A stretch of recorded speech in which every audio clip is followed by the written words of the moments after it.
Folks, Black Star Network is here. Hold no punches. I'm real revolutionary right now. Support this man, Black Media. He makes sure that our stories are told. Thank you for being the voice of Black America, Roland. Stay black. I love y'all. All momentum we have now, we have to keep this going. The video looks phenomenal. See, there's a difference between Black Star Network and Black-owned media and something like CNN. You can't be Black-owned media and be scared. It's time to be smart. Bring your eyeballs home. You dig?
Folks, today is January 19th, 2026, coming up on Roland Martin Unfiltered, streaming live on the Black Star Network. It is the national holiday of the Reverend Dr. Martin Luther King Jr.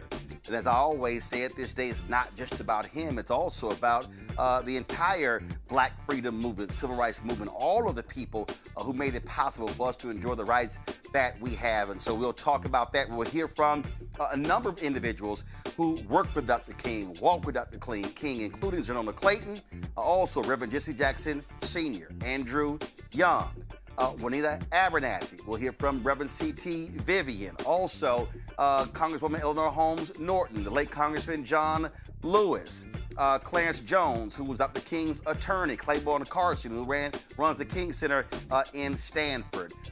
All these folks, Dorothy Cotton, who was the only woman in the inner circle of Dr. King, all of these people we talked to over the last several years, sharing their thoughts and reflections on working with this 20th century giant. Also, folks, commemoration events took place today at the King Center in Atlanta. We'll show you some of that. We'll also show you what took place at the wreath-laying ceremony, where Maryland Senator Angela Alsobrooks spoke at the MLK Memorial. A lot of people are sharing their thoughts. Bomani Jones had a great commentary today regarding the life of Dr. King. And so much we want to talk about. We're also going to hear from the first African-American Attorney General for the Commonwealth of Virginia, Jay Jones. He'll join us, as well as House Democratic leader Hakeem Jeffries. Lots for us to talk about. It is time to bring the funk, King style, on Roland Martin Unfiltered on the Black Star Network. He's got whatever the miss, he's on it. Whatever it is, he's got the scoop, the fact, the find. And when it breaks, he's right on time and it's rolling. Best believe he's knowing. Putting it down from sports to news to politics. With entertainment just for kicks, he's rolling. It's on go, y'all. It's Roland Martin, yeah. Rolling with Roland now.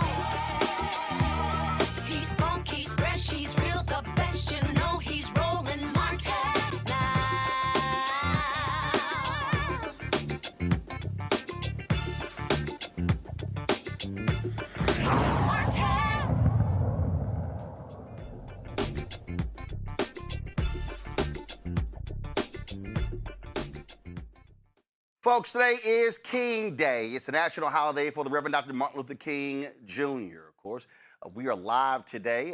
We focus on this particular day. It's not a day off for us because we want to be able to cover the issues that matter to us on this particular day. Events have been taking place all across the country, not just today, but also this weekend. I was in Dallas on Saturday night speaking to the city of Dallas's MLK Gala. On Thursday, it was in Columbus, Ohio as well. You can see both of those speeches on our Black Stud Network app, but also on our YouTube channel.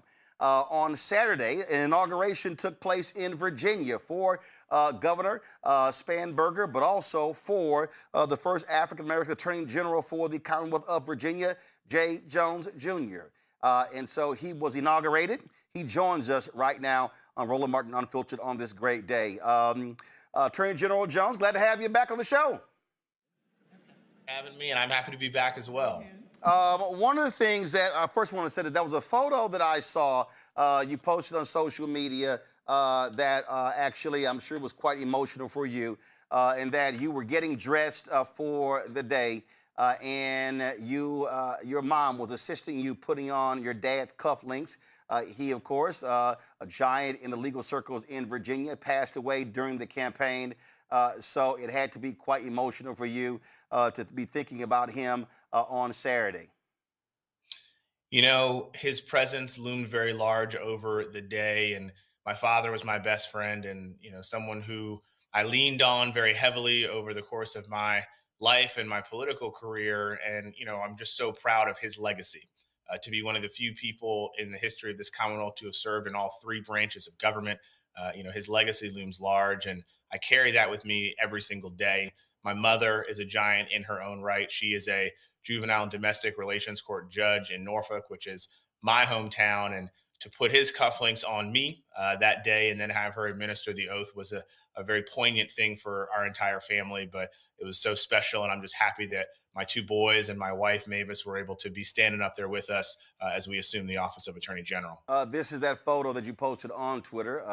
Anthony, go ahead and go to my iPad right here. And the reason I wanted to start with that, because your father, your mother, yourself committed to the law. And the reality is, when we think about this day, think about King's Holiday, we have to think about, of course, the commitment to civil rights, and as he said, forcing America to hold true to what it put on paper. And so when you think about the 1964 Civil Rights Act, 1965 Voting Rights Act, 1968 Civil Rights Act, which is the Fair Housing Act, and how all three of those today are under attack, as well as the legacy of Dr. King is also under attack from folks on the right. You know, look, it's a very, I think, poignant thing for Virginia to have me in this chair as the 49th Attorney General of this Commonwealth and the first Black person to hold this office. And I am coming to you tonight from the Barbara Johns building. That's our office building. And for those folks who do not know, Barbara Johns was a civil rights pioneer in her own right. She helped lead the school walkouts in Prince Edward County and helped eventually desegregate the schools here in Virginia and across this country. And in the building, over the doorway, three words have been inscribed in marble: equality, opportunity, and justice. And that is what we are striving to do here in Virginia, to live by those tenets and to live up to the example of Barbara Johns and Dr. King. We know we have a lot of work to do. And my team of exemplary public servants, people who are dedicated to this state and our best interests, have gotten to work so that we can protect Virginians from the federal overreach that we're seeing that makes us all less safe and less secure, to put money back in people's pockets, and to keep our communities safe too. So we're taking their example, we're living up to their values and their ideals, and we're trying to make our communities just a little bit better than they were yesterday. You mentioned Barbara Johns, and recently, of course, a statue of her was unveiled in the U.S. Capitol, replacing that of the white domestic terrorist and traitor, General Robert E. Lee. And what was so interesting, you had all of these folks, all of these right-wing folks who were just angry and upset with that. How dare they replace this well-known figure with this unknown woman? They were just trashy left and right. And it goes to show you, and look, my book, White Fear, I talk about this, White Fear, how the browning of America is making white folks lose their minds. What you have today in this country are folks who want to go back. They do not want to see progress. They do not want to see the advancement of African Americans. They frankly want to see Jim Crow 2.0. You know, in Virginia, voters sent a very loud and resounding message in November. We elected our first female governor in the 407-year history of this Commonwealth. We elected our first Muslim woman statewide here in Virginia. I'm the first Black Attorney General. We have a Black House Speaker. The leadership in the Senate, led by Senator Louise Lucas, is a Black woman. You know, in Virginia, we're charting a new course, and we're trying to make sure that not only do our elected officials reflect our community, but that we are protecting people under the law and fighting against all of this chaos and craziness that's coming out of Washington. As I campaigned over the course of the fall, that is what I heard so much from people, that they are worried about how these policies are impacting their lives day to day, whether it be their pocketbooks, whether it be their communities, whether it be the education system. And that's what I think this new era in Virginia will usher in, are people who are dynamic and who are listening and who are being responsive to the needs of the people here in this state. And I hope that we can be a blueprint for folks across the country about how to be successful, but also how to govern. And we've gotten to work. We have joined lawsuits that are going to protect federal workers here in Virginia, going to protect our health care, and going to protect people's pocketbooks. And I look forward to working with other attorneys general from across the country to make people's lives better, to use the tools at our disposal to put money back in people's pocketbooks, and to really achieve these goals that we talked about over the course of the campaign in 2025. You're the first Black Attorney General of Virginia. Eric Holder was the first Black Attorney General of the United States, and he spoke today at the National Action Network breakfast in Washington, D.C., and he said this, and I'd love to get your thoughts on it. Now, the forces reshaping our country are testing not only our institutions, but our collective and individual capacity to defend the ideals of this nation. And these actions require from all of us, a clarity of purpose that is equal to the rising stakes. We are seeing a sustained effort to eradicate the Voting Rights Act. That is the crown jewel. That's the crown jewel of the civil rights movement and an essential part of Dr. King's legacy. We are witnessing the weaponization of the Department of Justice by the president and his lackeys to silence his critics and to intimidate voters. We're observing Gestapo tactics by federal immigration law enforcement in Minnesota, as well as around the country. You all remember the name Renee Good. You say her name. You say her name. We are experiencing unprecedented mid-decade gerrymandering attempts designed to disproportionately disenfranchise Black and brown voters as the president desperately clings to power like an insecure dictator. There is a concerted effort to resegregate America. But as dark as things may seem now, we must remember that every generation has been similarly tested. Each time, Americans faced really a critical question. Do we sit back and hope that help comes along, or do we stand together and fight for what we believe in? Now, I know the scale of what we're up against can seem overwhelming. State-sponsored attempts at oppression always appear that way. Think about Jim Clark. Think about Bull Connor. Think about Ross Barnett. Think about George Wallace. State attempts at oppression always appear overwhelming. And it's only human to hope for someone else to step in, to pray for a miracle, to pray for a savior, to look to the horizon, hoping to see the cavalry coming to the rescue. But here's the hard truth. There are no reinforcements on the way. There's no miraculous rescue that is coming. We are the cavalry. Attorney General Jones, I wanted to play that because you're replacing somebody, Republican, MAGA supporter, who did not defend civil rights. You had the president of the University of Virginia forced to resign over the issue of diversity, equity, inclusion. You had the Trump administration attacking the president of George Mason University. They forced out the first black superintendent at of course, the Military Institute there, VMI, in Virginia as well. You saw the undoing of civil rights, the lack of defense when it comes to voting rights. What do you make of what Attorney General Eric Holder said there? And I absolutely believe that, and we are the cavalry because these folks are in charge in Washington, the House, the Senate, and the White House, and we've got to be using everything that we can. And frankly, Democrat attorneys general have been leading that fight nationally. Well, look, Eric Holder has always been someone who I've looked up to and I've respected. You can see just over my shoulder that there's a picture of the two of us chatting a few years ago. And I think you have correctly identified the Democratic attorneys general are stepping up. This is a moment when people are looking toward attorneys general in particular to fight the federal overreach that we're seeing in Washington. All of the craziness and all of the chaos leaves people unsettled. People, frankly, are fearful. They're scared of what they're seeing coming out of the Capitol, and they're looking for states to fill the void. And that's exactly what I ran on last year in 2025. And I think that was validated with our resounding election victory. And I think that's why we did so well up and down the ballot here, because people in Virginia, in particular, because of our proximity to Washington, are looking for people to help, to uphold the rule of law, to protect our values, to protect our freedoms, to protect our institutions, and to protect our ideals. And that is what we're doing. That's why we hit the ground running, joining lawsuits, making sure that we are enacting our 30-day review of all existing litigation that my predecessor entered us into, to make sure that we are pursuing the interests and needs of the people of Virginia in this particular moment. And I look forward to working with attorneys general from across the country to make sure that we're doing that. We are stronger when we have greater numbers. I'm the 24th Democratic Attorney General.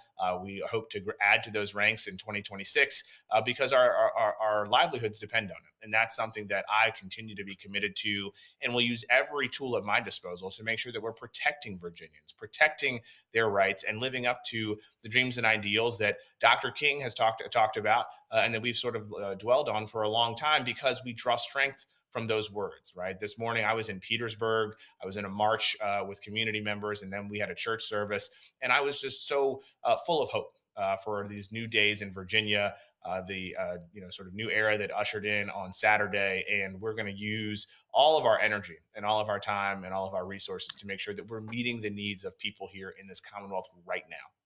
I'm not going to name the school. I know what it is. I know the HBCU. And I know also the PWIs. There have been schools in Virginia, state schools, that have been scared to death over the last year of even having black speakers talking about black history. They are afraid that the Trump administration is going to target them and pull research funding. What do you say to colleges and universities in Virginia who are scared to death of this MAGA administration targeting universities, who invite black scholars and black historians and having black history discussions? I mean, these people are targeting books and things along those lines. What do you say to them, how you are going to proceed as Attorney General to defend their interests against these attacks? Well, I think, at the outset, people in Virginia have been really, really disappointed and really scared by the way that the previous administration tried to politicize education, not just in the K-12 space, but in the higher ed space. Every person here in this Commonwealth is incredibly proud of our higher education institutions, whether they be public or private.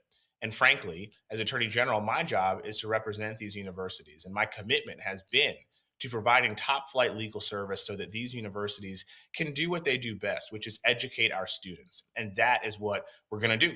We're going to make sure that we're supporting these places, working with these institutions to give them the legal advice that they need and that they deserve.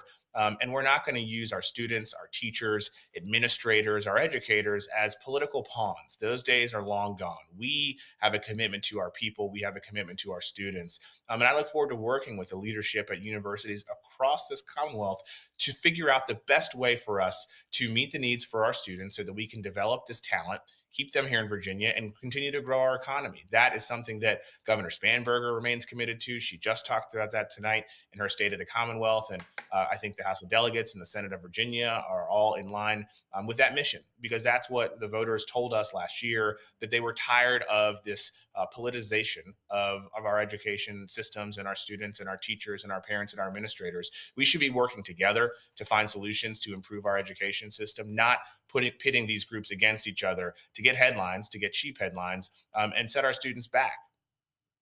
Got questions from my panel. Dr. Ome Congo Debingas, a senior professorial lecturer, School of International Service at American University, author of Lies About Black People and How to Combat Racists out of D.C. Dr. Avis Jones-DeWeaver, author of How Exceptional Black Women Lead, Unlocking the Secrets to Creating Phenomenal Success in Career and in Life, co-founder and editor-in-chief, Max Black's Media, out of National Harbor. Joining me in studio, Cameron Trimble, CEO, Hip Politics Media, former White House senior advisor. All right, let's get it going. Cameron, you first. Your question for Attorney General Jay Jones. How are you doing, Attorney General? And congratulations again on being inaugurated. My question, it pulls on the thread that Roland was talking about, in the sense that it really feels like it is the states versus the federal administration in so many different ways. And with Virginia being right in the back door of Washington, D.C., I think so many eyes will be directly on your state and on your leadership, because Virginia, quite frankly, was a bellwether for what we think to come in these upcoming elections. How do you plan to prioritize what battles you do get into with maybe some federal overreach or the Trump overreach from his administration? Well, thank you for your kind words about our inauguration. It was indeed historic and a very special moment for this Commonwealth. I will also note that this inauguration took place on Doug Wilder's 95th birthday, which I think is incredibly special as well. And, look, I think when I campaigned across the state last year, the overarching theme was that people were very scared and sick of what was coming out of Washington, these policies that were setting us back. It's exactly why we've joined several lawsuits already to protect Virginia's values and our interests. But I will be the first person to tell you that if there is a policy that is coming out of Washington that is good for Virginia, I'm ready to work with this administration. We just haven't seen anything come yet that's going to put us in a better place. In fact, everything is trying to take us backward or trample on our rights and our freedoms. And so anytime that those values or our values and those rights and those freedoms are threatened, we will be there with using every tool in our toolbox in this office to protect Virginians. That's what I was elected to do. I believe the most important thing and responsibility for any elected leader is to keep people safe and keep your community safe. And whether that takes the form of a lawsuit, of an investigation, we're going to do that. We have a really talented team of people that we have brought in who are exceptional public servants, who are top flight lawyers, who are ready to get this office back on track and really fight for Virginia instead of letting Donald Trump run roughshod over us. They soundly rejected that at the polls in November, and we have a job to do and we have promises to deliver on, and I'm excited to do that. Avis Jones-DeWeaver. Once again, also congratulations, Attorney General. So I know you all should be very proud. As a Virginia native, I know I'm very proud that the Virginia has now been reclaimed with people who have common sense and greatly adept at what you do. So my question for you, though, tonight is that it's really no secret that this administration has been targeting democratically run states. So one might anticipate that if not today, if not tomorrow, there may be a point in which Virginia might be specifically targeted by this administration. Are you all foreseeing that as a possibility and starting to, in essence, get some ducks in a row in the way of figuring out the best way to protect Virginians from what we are really seeing as the real-time tyrannical federal government? Well, we had a really, really talented transition team who spent 2 months between Election Day and Saturday getting ready for us to take office. And one of the things that we focused in on was not just the affirmative litigation that we know is out there from other Democratic attorneys general, across the country, but the defensive litigation that may come out of the attacks that we're seeing from Washington. We collaborate very closely with our federal delegation, which thankfully is a majority Democratic with 2 Democratic United States senators and several wonderful members of Congress like my Congressman Bobby Scott and Jennifer McClellan. And so we stay in very close communication so that we can be apprised of things that they may see or hear that are coming down the line. But we are very prepared to fend off any of those potential attacks, to put Virginia first. I think what you saw over the course of the last 4 years with my predecessor was that he would rather serve Donald Trump than serve the people of Virginia. My job as Attorney General and my fiduciary duty runs to the people here. And so whatever form that takes to protect them and to protect our values and our interests, we're going to do that. And so we are girding ourselves for any potential outcome. But right now, we're trying to be aggressive and we're trying to make sure that we hit the ground running, which is exactly what we did to put Virginia back in a better standing after being, I'd say, left behind by the policies of the Trump administration that were sanctioned by my predecessor for far too long. Congo. Congratulations once again. This is just an amazing feat that you accomplished.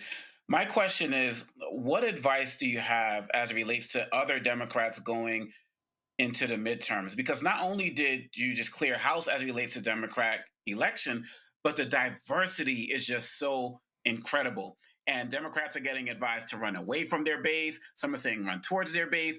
What would you advise to Democrats across this nation? We know every state and counties are different, but what was your recipe for success that you would advise them going forward? Well, thank you for your words of congratulations. It does mean a lot to me.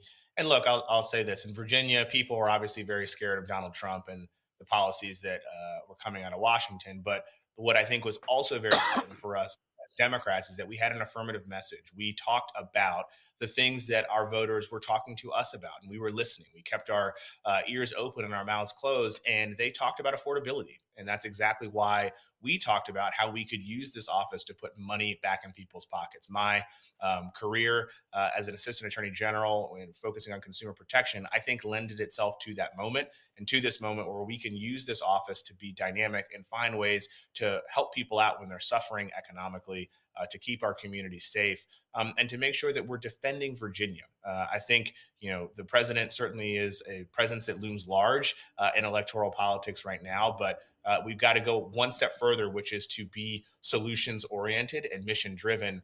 And that really doesn't have any sort of specific recipe. It depends on where you are. It depends on what state you're running in. It depends on what community you live in. But when you bring those ideas and those solutions to the voters, I think they will validate you. And that's exactly what happened in Virginia, where, again, we made history. We have our first female governor. We have our first Muslim elected statewide here in Virginia. I'm the first Black attorney general in the 407-year history of this Commonwealth. And we have a majority in the House of Delegates that has grown from a 2-seat majority to a 13 or 14-seat majority. So, I think we can really be a model for folks across the country, but I don't want folks to lose sight of the fact that they've got to go into those communities, they've got to listen and really be those solutions-oriented candidates to say, okay, yes, we oppose Donald Trump and bad policies, but we also have ideas for how to fix that. Black Star Network anchor Brittany Noble, your question for Attorney General Jay Jones. Well, congratulations on your first day in office. I want to know more about some of your priorities, some of those top priorities, and then what can Virginia do to support you? Well, thank you for your kind words. And, we were able to hit the ground running at 12:01 on Saturday, joining lawsuits that are going to protect our federal workers from those illegal mass layoffs last year, that are going to protect people's pocketbooks by joining the lawsuit that was trying to dismantle the CFPB, and joining lawsuits that are going to protect healthcare and education here too. Virginia was put in a bad spot because the president was basically doing whatever he wanted to harm Virginia citizens because he had an attorney general who was going to do whatever he said.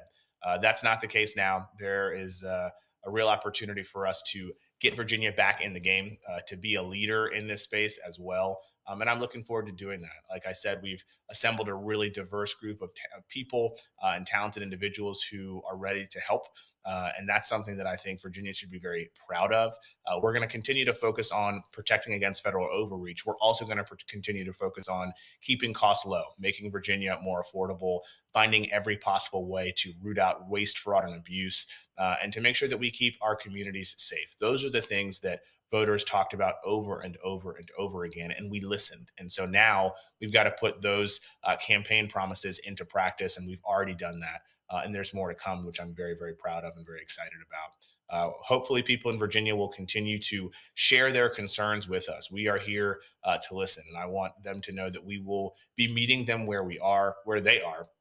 We're not just going to sit up here in Richmond and keep to ourselves. We're going to be out in the communities, rolling up our sleeves, making sure that we're finding ways to be dynamic and to use this office to take on challenges that they see. And it doesn't matter if you live in Norfolk, if you live in Southwest Virginia, if you live in the Shenandoah Valley or Southside or Northern Virginia, our office is here to help. And we will be there. We will be present. We will be visible. And hopefully it's something that Virginians can finally be proud of. All right. Virginia Attorney General Jay Jones, Jr., I certainly appreciate it. Thanks a bunch. Thank you very much. I'll see you guys next time. Indeed. All right, folks, got to go to a break. We come back. We'll hear from Bernice King, Martin Luther King III, talking this day on the federal holiday of their father, Reverend Dr. Martin Luther King Jr. You're watching Roland Martin Unfiltered right here on the Black Star Network.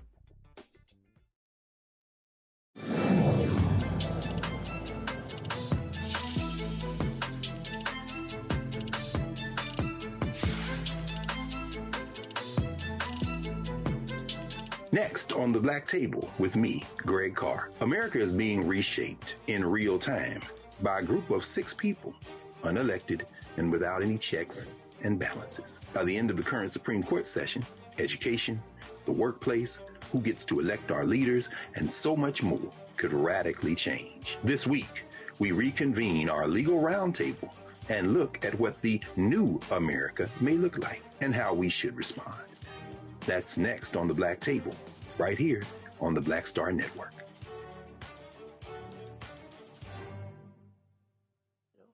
So Martin Luther King. Now, for Martin Luther King, who was the main warrior for the black people, as far as I'm concerned at that time, you know,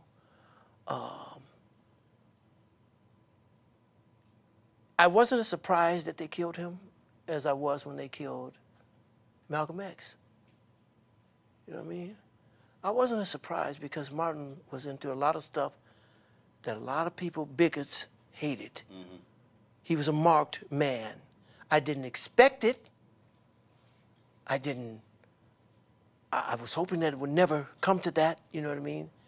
But it did not surprise me because of who he was and what he was doing, you know. Horrible day. Horrible, just, oh man, here we go again.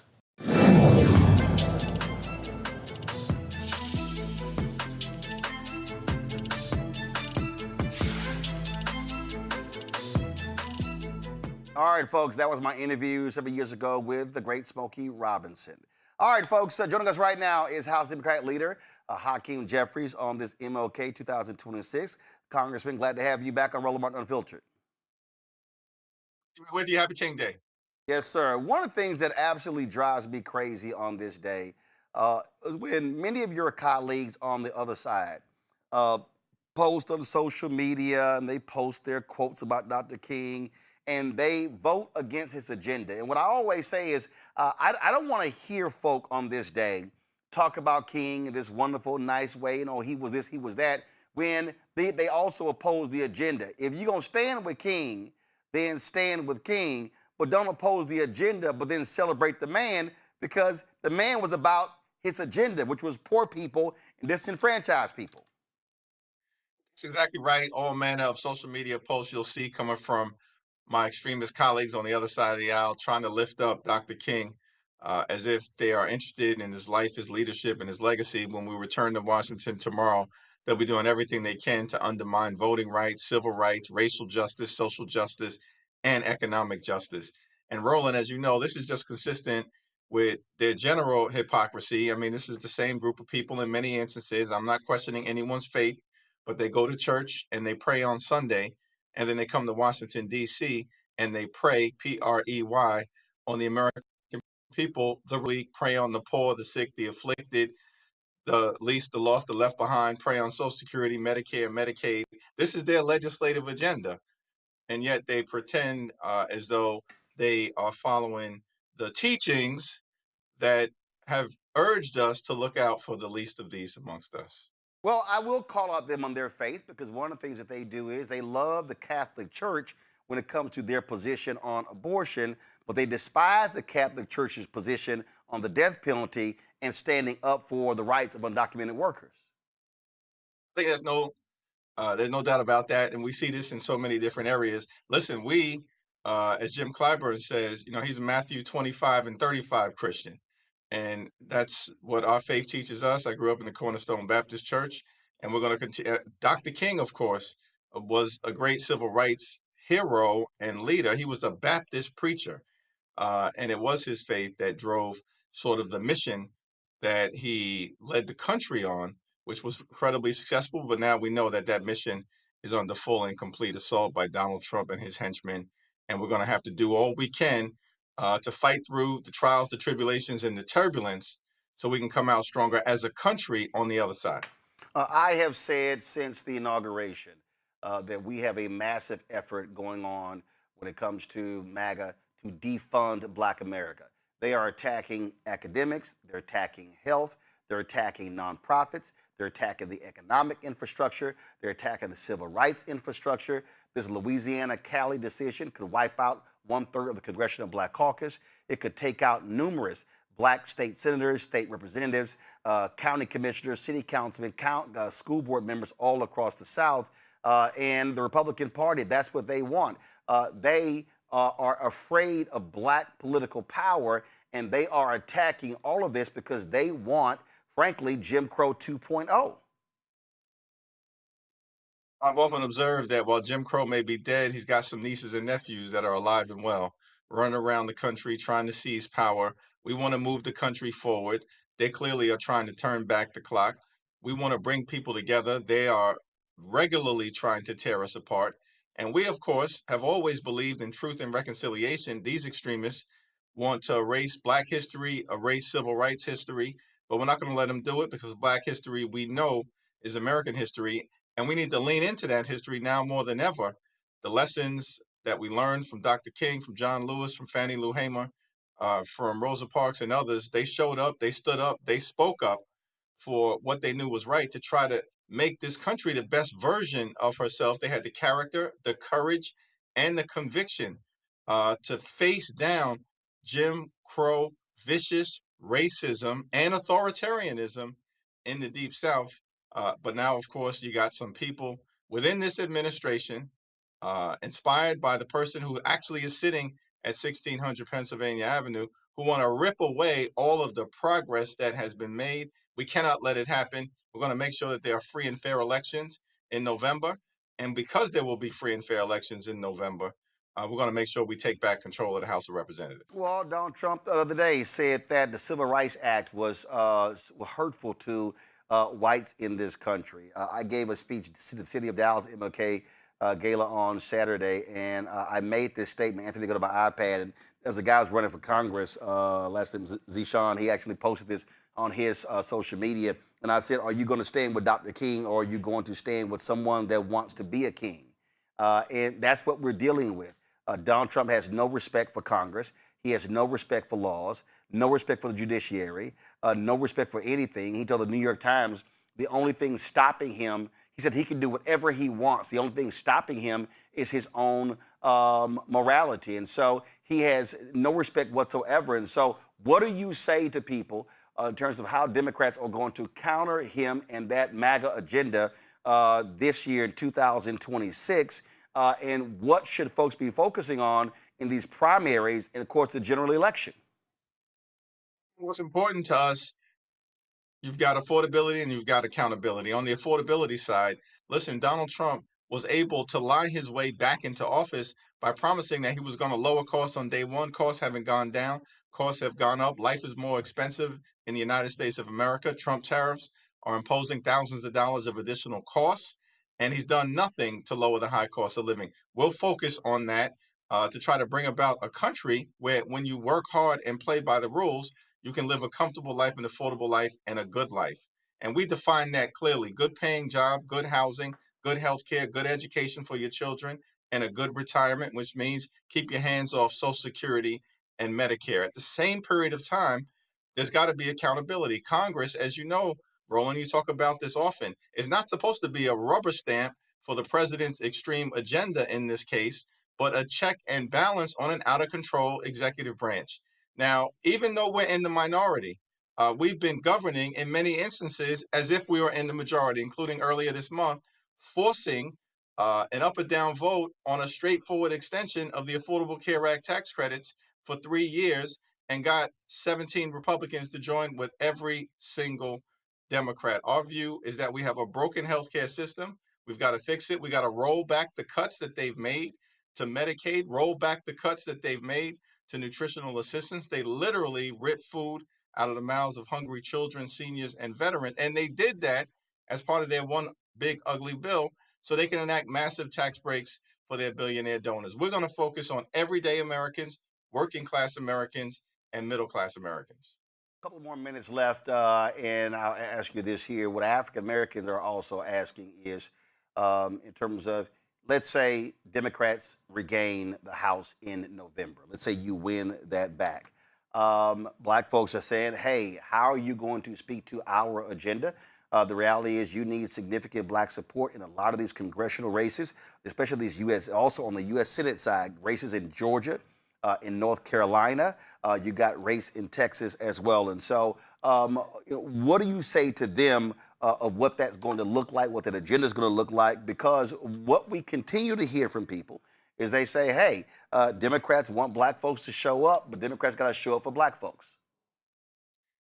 Absolutely. And listen, we've got to have a robust racial justice agenda and economic justice agenda. On the racial justice side, clearly, some of the things that need to happen is to shore up the Voting Rights Act and the Civil Rights Act, the efforts to roll back the progress that has been made right at the top of the list. On that side of the agenda, of course, will be passing the John Robert Lewis Voting Rights Enhancement and Advancement Act, which is designed to address what the Supreme Court already did back in 2013 when they struck a blow against Section 5. And we've got to watch what the Supreme Court may try to do in the Louisiana case. We expect to hear from them over the next couple of months, but we are prepared to respond decisively, particularly when we get the gavels back. On the economic justice side, I think there are really three areas where we have to lean in on behalf of Black America, Brown America, communities of color, but certainly within the African American community. That's entrepreneurship, that's homeownership, and that's access to capital. We know that the 1963 March on Washington, its full name was the March on Washington for Jobs and Freedom.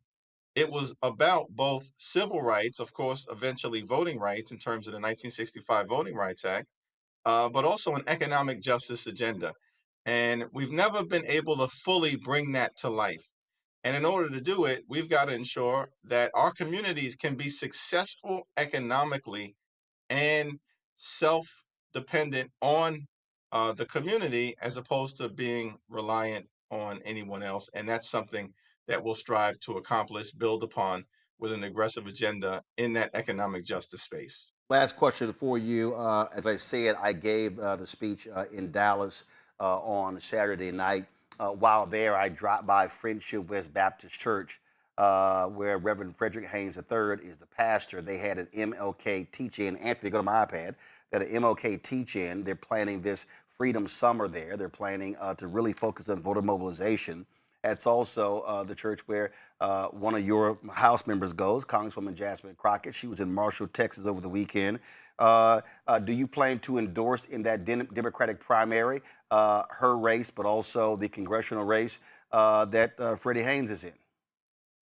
I generally don't get involved in open seat primaries, certainly in the context of House races, but I know the Reverend Dr. Freddie Haynes well. He'll be an amazing member of Congress. I've been to Friendship Baptist Church events, grew up in the Cornerstone Baptist Church, as I mentioned, and Freddie Haynes used to come preach revival every single year in Brooklyn when Harry Starks Wright was my pastor. And so I look forward to serving with the Reverend Dr. Freddie Haynes. He'll be an amazing member of Congress. And as it relates to Jasmine, No one should underestimate her. She's running hard, and I think she brings a lot to the table. And I support all of my colleagues in the House Democratic Caucus, and will do anything that I can do to help her be successful in this primary. And if she makes it through the primary, of course, in the general election. So I just want to be clear. So you're endorsing Freddie Haynes and Jasmine Crockett? Well, I haven't formally gotten involved in any of those races. I'll defer to Freddie Haynes and Jasmine Crockett as to the appropriate way for me to weigh in. I leave it to the candidates in that regard. I don't want to preempt anything that may be forthcoming, but I think the positive feelings that I have for both speaks for itself.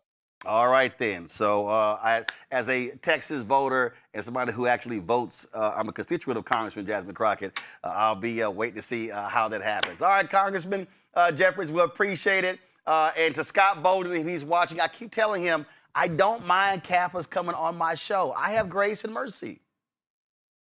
I have grace and mercy. I appreciate you. You're a good alpha brother. I appreciate it. Thanks a lot.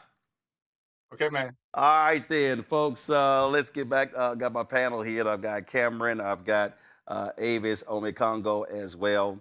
So I want to start with this one here, and I'll start with you, Omekongo. I played that soundbite from Attorney General Eric Holder.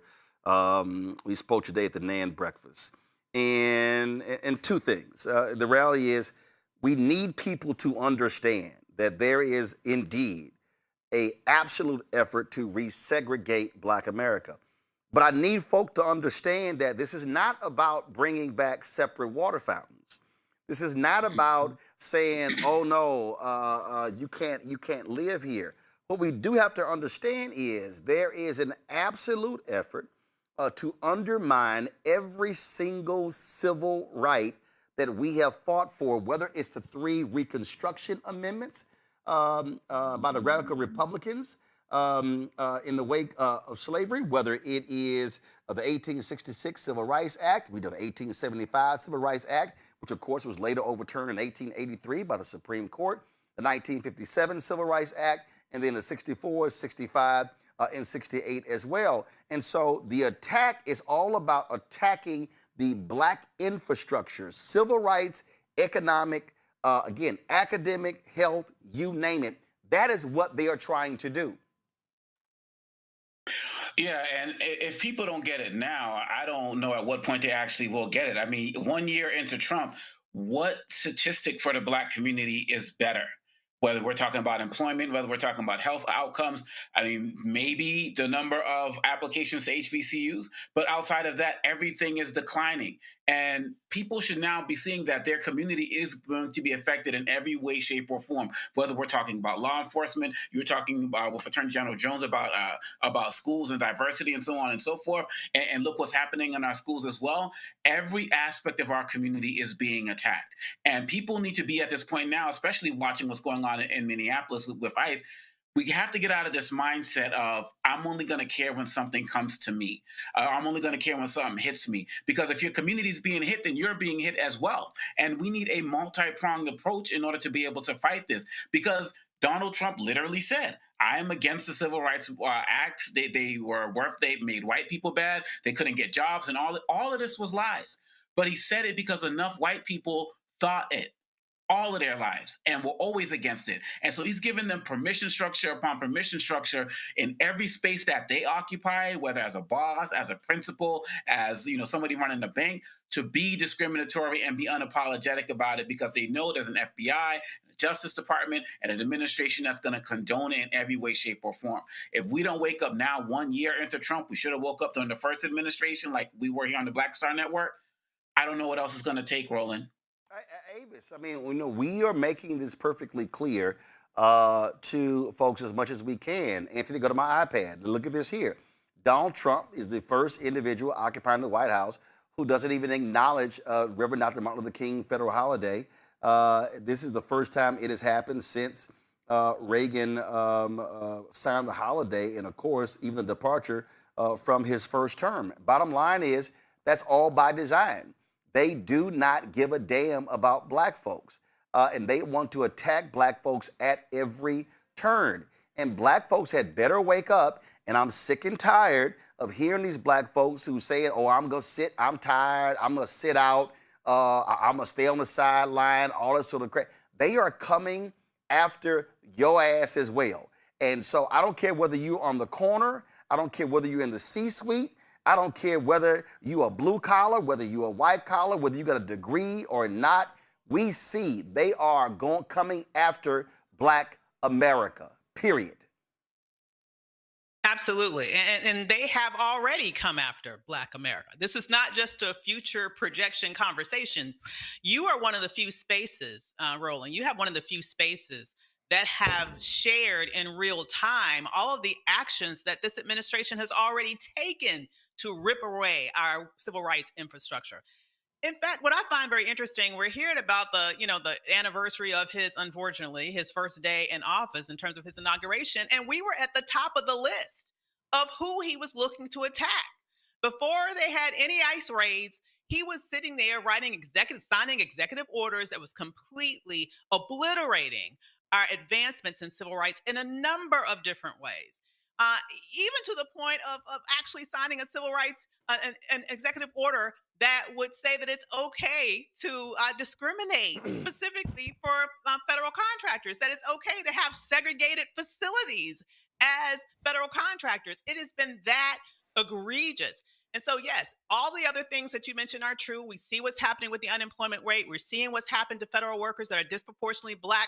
We're seeing what's happened with DEI and how that has trickled down in terms of impacting, I believe, not only the culture in corporate America, but also the hiring patterns and promotion patterns in those spaces as well. So all of those things are real. But what we need to make sure that we do is use the power that we still have in terms of our voting power, because we have a midterm election that's coming up. And if we don't do everything we can to get these people out of office, not only in the House, I think we also need to go for the Senate. We need to really make some sort of major shifts in order to put a stop to this train. And that's the only power that we have right now until we get him completely out of the White House. Cameron, and let me be, this is not self-serving what I'm about to say.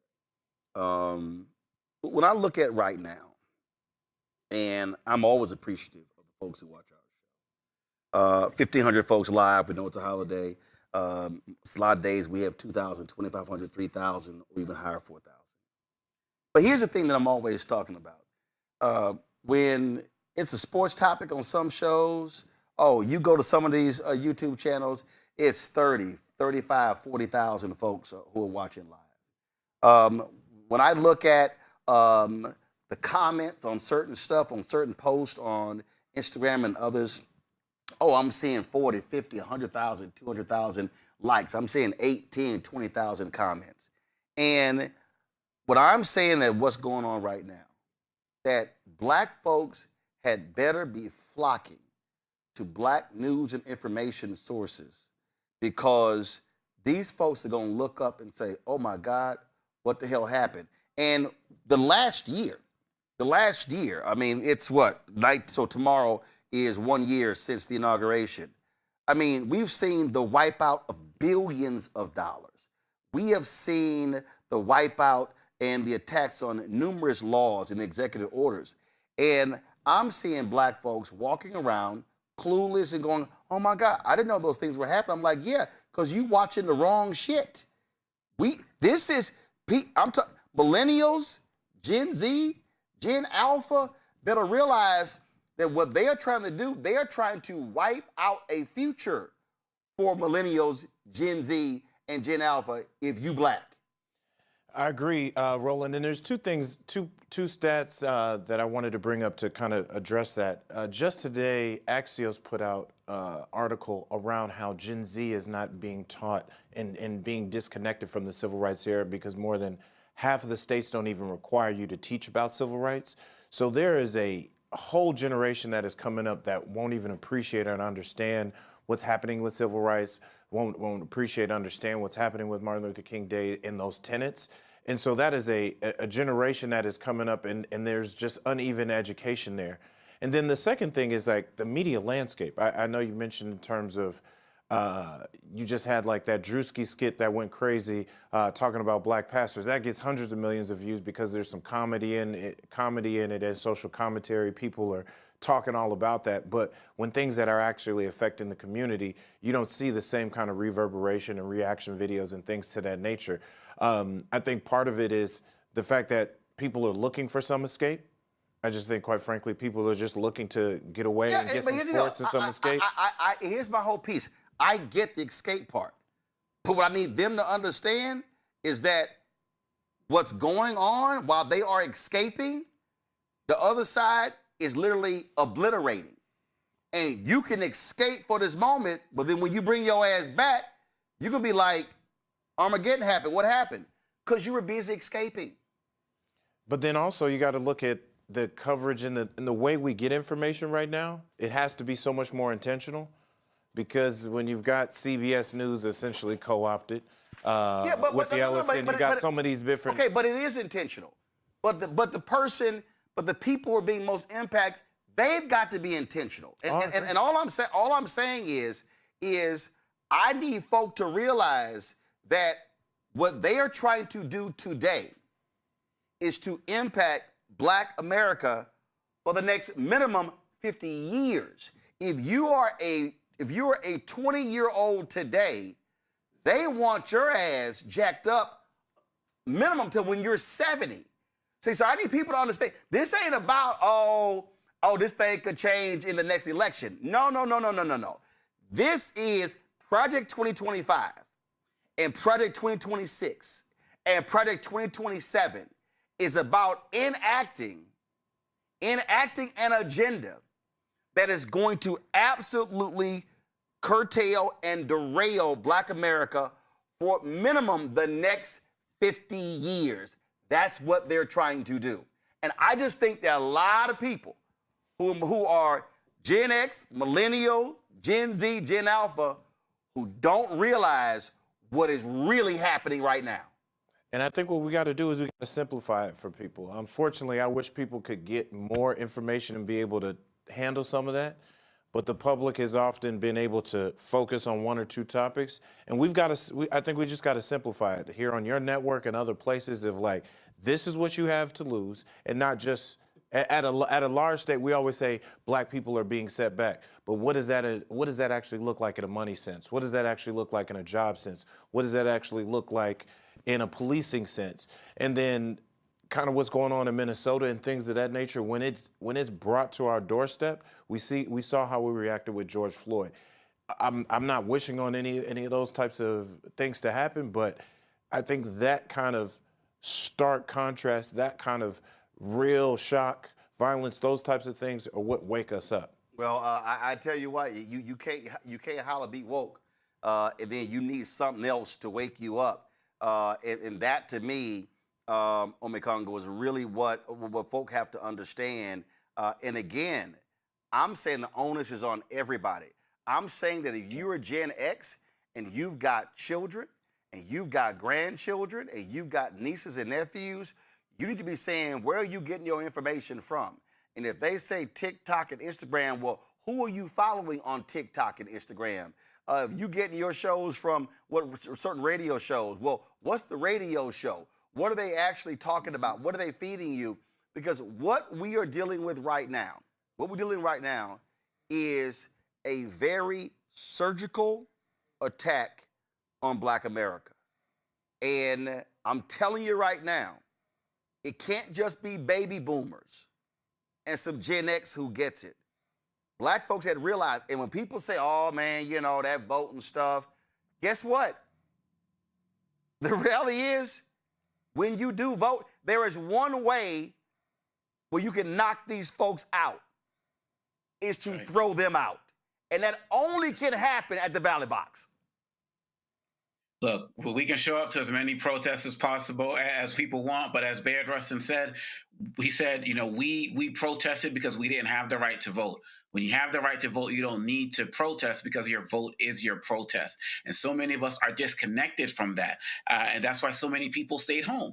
And what you talked about with the information sources is also important because, going to what Cameron said and what you said last week, Roland Martin, is really, I've been posting about this. You're saying they turned Dr. King into a bobblehead, right? You have the people who know about the civil rights movement because they lived through it. You got guys like me who were born after it, who got the diluted version of Dr. King, the I Have a Dream, never, play the other parts of the mountaintop speech like you talk about, that talks about everything else. And now, as Cameron's point, you got this new generation that is getting nothing.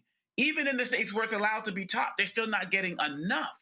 And so that is why it is important for all of us to do exactly what you said. Fine, you're going to follow this guy on TikTok, but you got to follow Black Star Network or any other outlet that's on these spaces.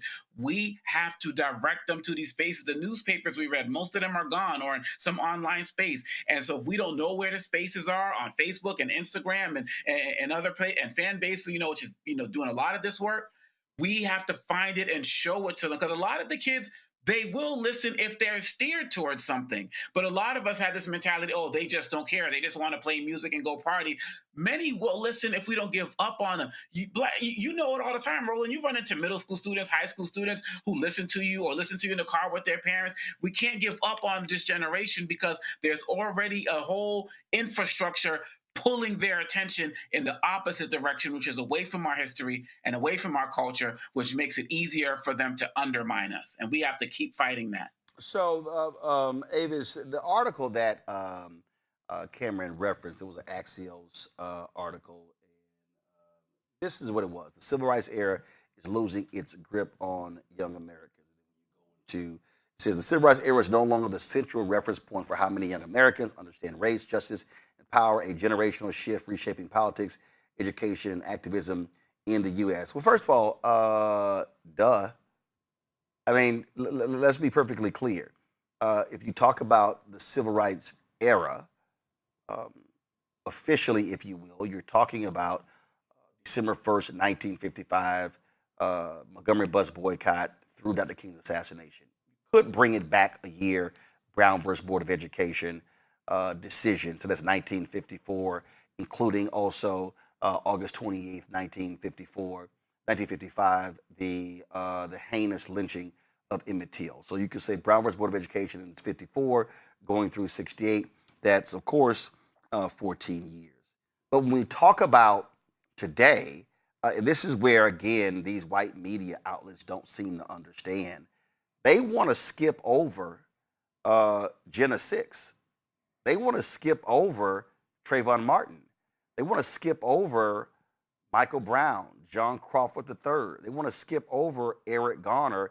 And then so basically how they want to frame this, they want to frame this as civil rights era and then George Floyd.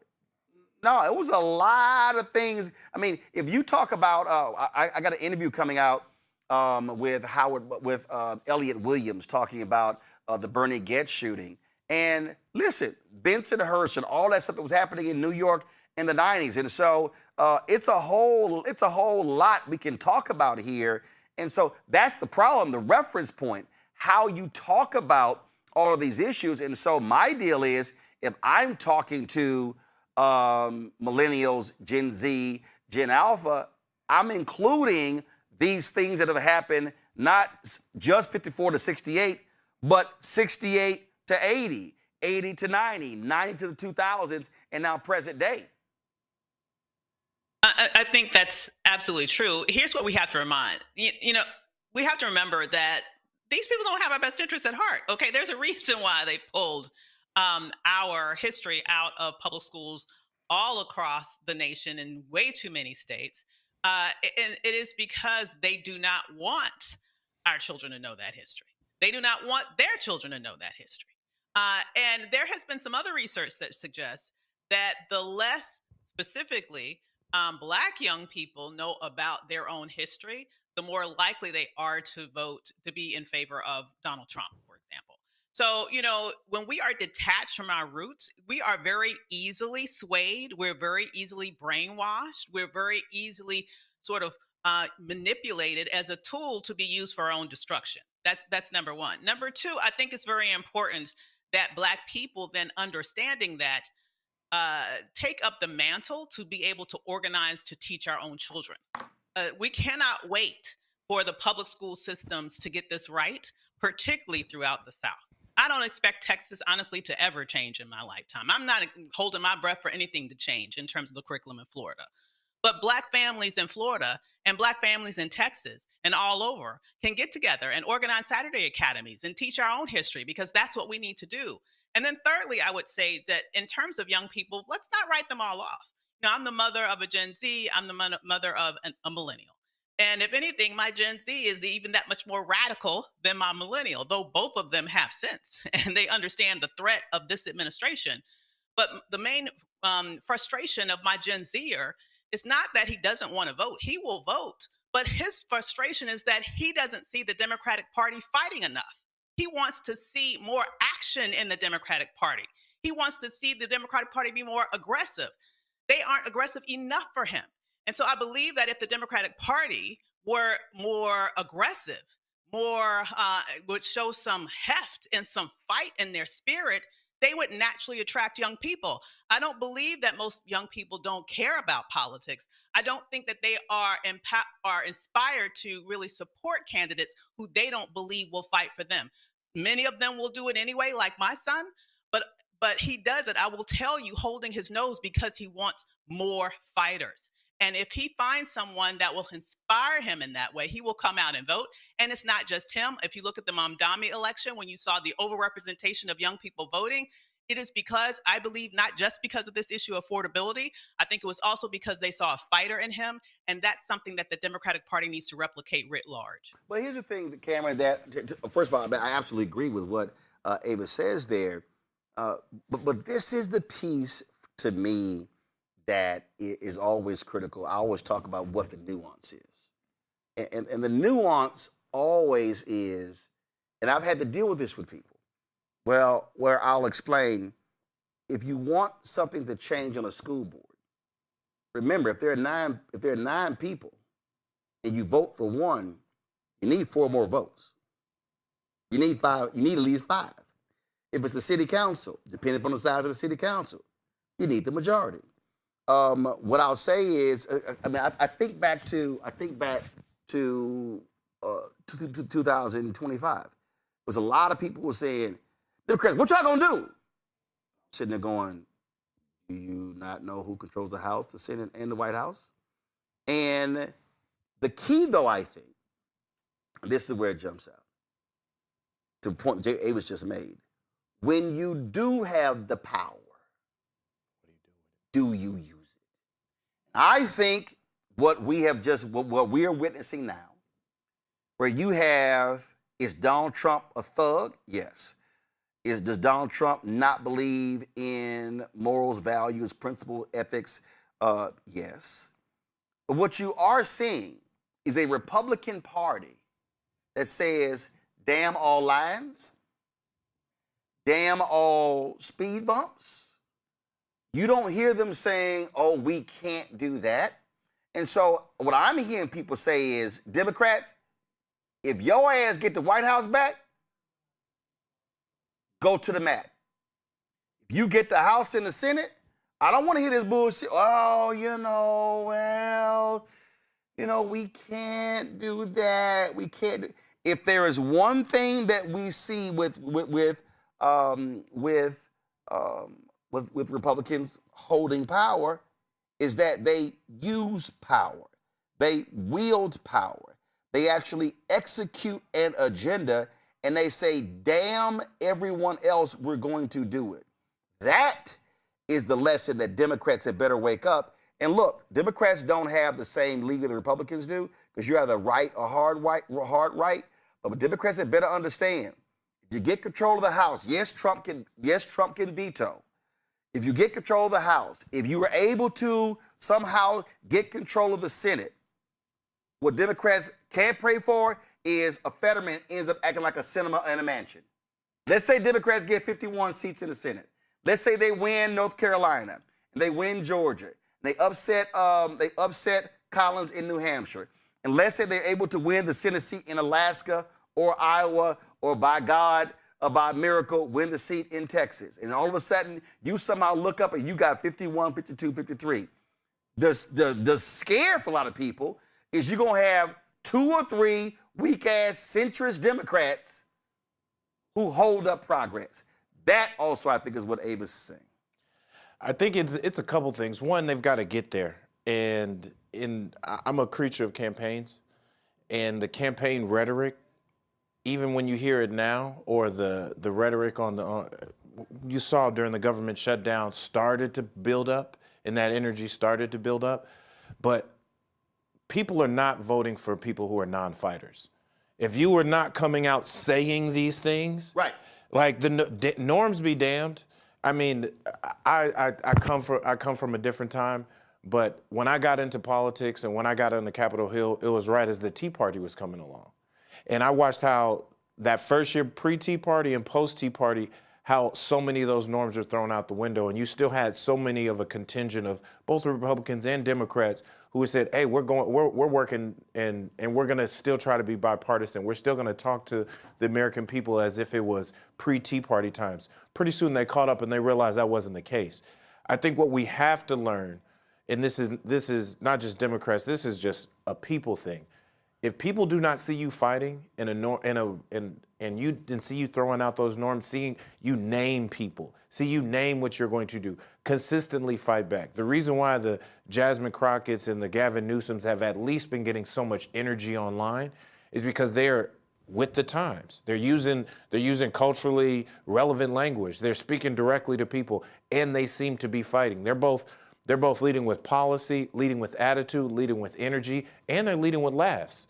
Because to our earlier point when we were saying people are looking for some escape, well, I hate that we got to turn politics into some level of entertainment, but you got to realize what people are paying attention to and responding to, and we have to do that. Because we have to get there before, and then if we get into office, it doesn't need to be just pushing these bills through. You need to name these bills salacious bills so people understand. No, this bill is taking something back. This bill is fighting something there. We need to make these public stands not just in the pit of the House or the floor of the Senate, the floor of the House. We need to be in the streets. This is a modern media, digital first, 360, all on assault that starts in this election season. And then the moment we get elected, wherever you are, you've got to be on board. And for those centrists and those people who get scared, because you get some people who get, I barely got elected, or I'm in a more conservative state, I can't do what Mondani did or Gavin Newsom did. Well, then all those who can and use more of their what we call political capital, they got to put that out there and shield some of those. But they better get those people in line to make sure at least those votes follow. Absolutely. All right, folks, got to go to a break. We come back. More on Roland Martin Unfiltered on the Black Star Network here on MLK Day 2026. Don't forget to support the work that we do. Join our Bring the Funk fan club. If you want to contribute to our Bring the Funk fan club via Cash App, use the Stripe QR code. You see it right here. It's also for credit cards as well. Checks and money order. Make it payable to Roland Martin Unfiltered, P.O. Box 57196, Washington, D.C. 2037-0196. PayPal is R Martin Unfiltered. Venmo's RM Unfiltered. Zelle, Roland at RolandSMartin.com. Roland at RolandMartinUnfiltered.com. We'll be right back. When Dr. King called me up and said, I'd like to meet with you. You don't know me, but I have a request to make, and I'm coming to New York. I'd like to talk with you. And we met in the basement of the Abyssinia Baptist Church in what should have taken, according to him, 20 minutes. I'd like to meet with you. You don't know me, but I have a request to make, and I'm coming to New York. I'd like to talk with you. And we met in the basement of the Abyssinia Baptist Church in what should have taken, according to him, 20 minutes. Took 4 hours. And when that meeting was over, I was in his parade forever. When I talked to A. Philip Randolph, when I talked to Eleanor Roosevelt, I can go on with a list of celebrity and the power of that century that touched my space, that said, you are worthy, that said, you help us. We delight in what you do. We are rewarded by it. Our causes are won because you brought a population to the table. Because when I did, sometimes I'd ask artists and they'd say no. I said, fine, let's make my next concert in behalf of Dr. King. And I would take time out in that concert to let Dr. King have the platform to speak on the issue. And most of the audiences would write me afterwards and say, we never expected it, but thank you for introducing us to Dr. King. Well, that's worth $1 million. And I am more rewarded by being in that space than I am being in the south of France, which incidentally I do occasionally.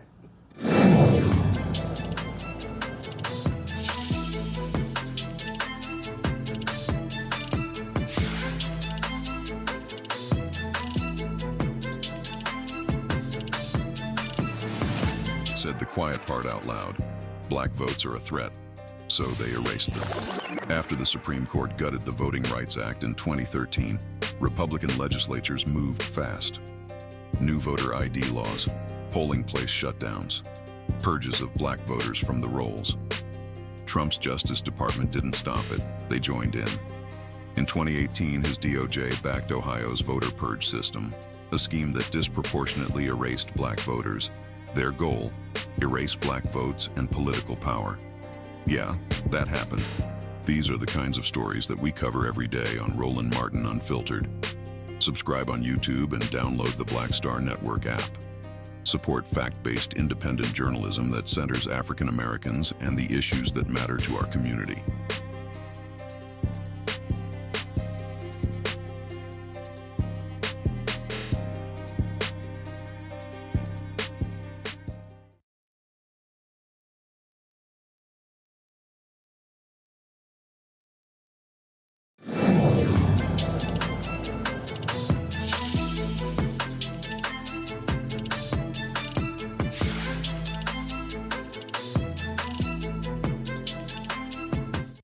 I found myself refraining from going to Memphis for a long time. It's just, and I don't like to go to Memphis now. Matter of fact, I go because Memphis has a new meaning to me now, you see. The King, to me, Atlanta was Bethlehem. He had nothing to do with Bethlehem where he was born. And Mason Temple really was Gethsemane, mountaintop. And the balcony was Calvary. In a certain way, I can understand the body going back to Atlanta, but he went to heaven from Memphis. It happens to be the place where the poor blacks of the Delta of Mississippi and Arkansas and poor whites of Appalachia meet at that Mississippi River. That's where he died. That's where he left us. And there's still a story to be told about when blacks from the Delta of Arkansas and Mississippi and who picked cotton and coal miners who dig coal from find common ground, there will be a New Jerusalem, so to speak. So there's not to be said about Memphis as not just a place where he was killed, but as a resurrection site, because the resurrection does not take place far from the crucifixion. Memphis has lots of challenge, and there's a new kind of South now. You couldn't have had the Memphis Grizzlies behind the cotton curtain had we not been successful.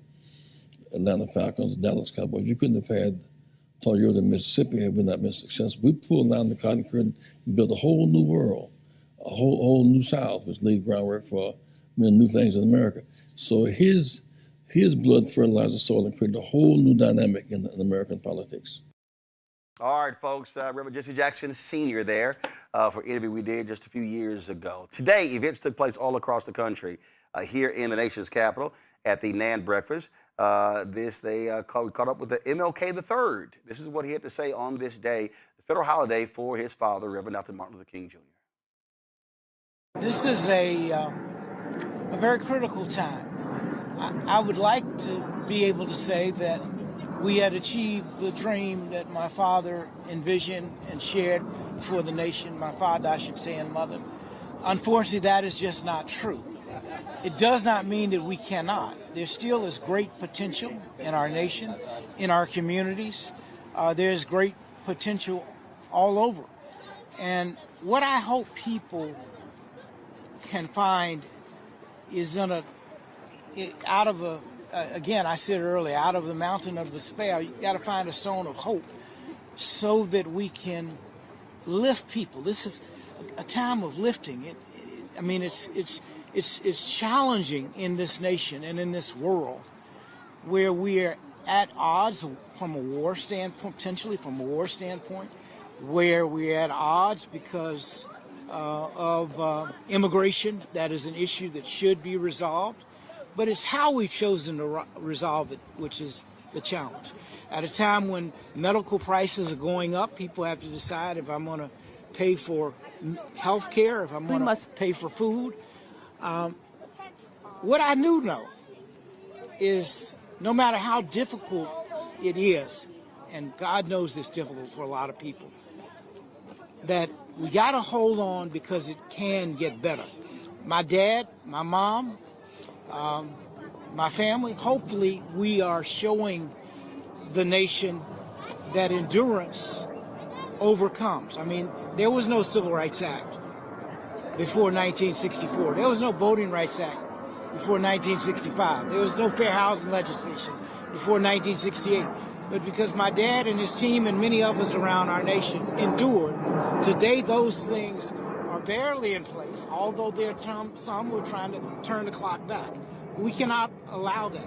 It is, the government is supposed to be for the people, we the people. When we the people stand up, and I must add in nonviolence, Dad's model showed that we can overcome. Folks, Maryland Senator Angela Alsobrooks, first of all, he was speaking there at the MLK Memorial. The MLK Memorial Foundation, the Memorial Foundation, they have an annual wreath-laying ceremony there, and we, of course, stream that live. Here is Maryland Senator Angela Alsobrooks, who was the keynote speaker there. We must fight even harder to protect what is right.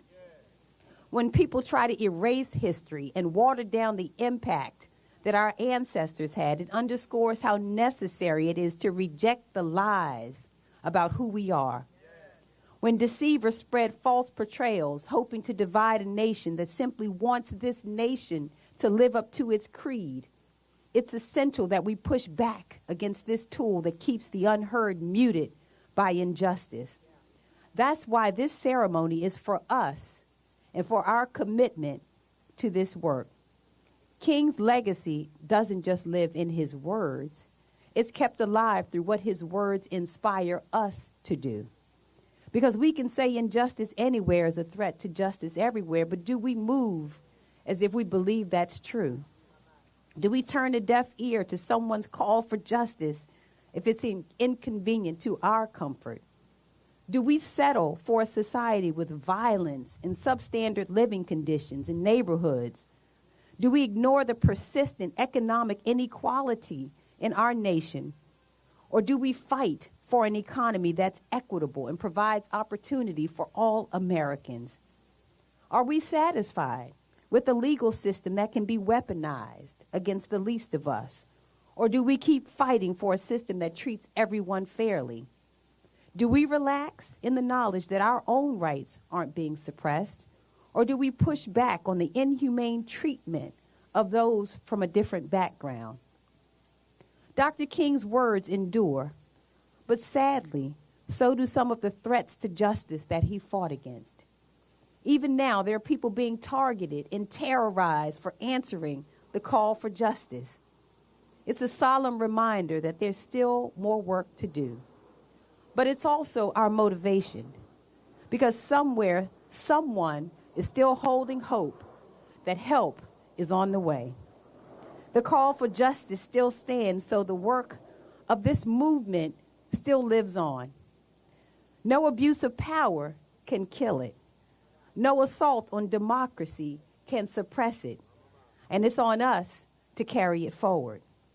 Carved into this very monument, there's a quote that I love from Dr. King's Nobel Peace Prize acceptance speech that says, "I believe that unarmed truth and unconditional love will have the final word in reality. That is why right, temporarily defeated, is stronger than evil triumphant."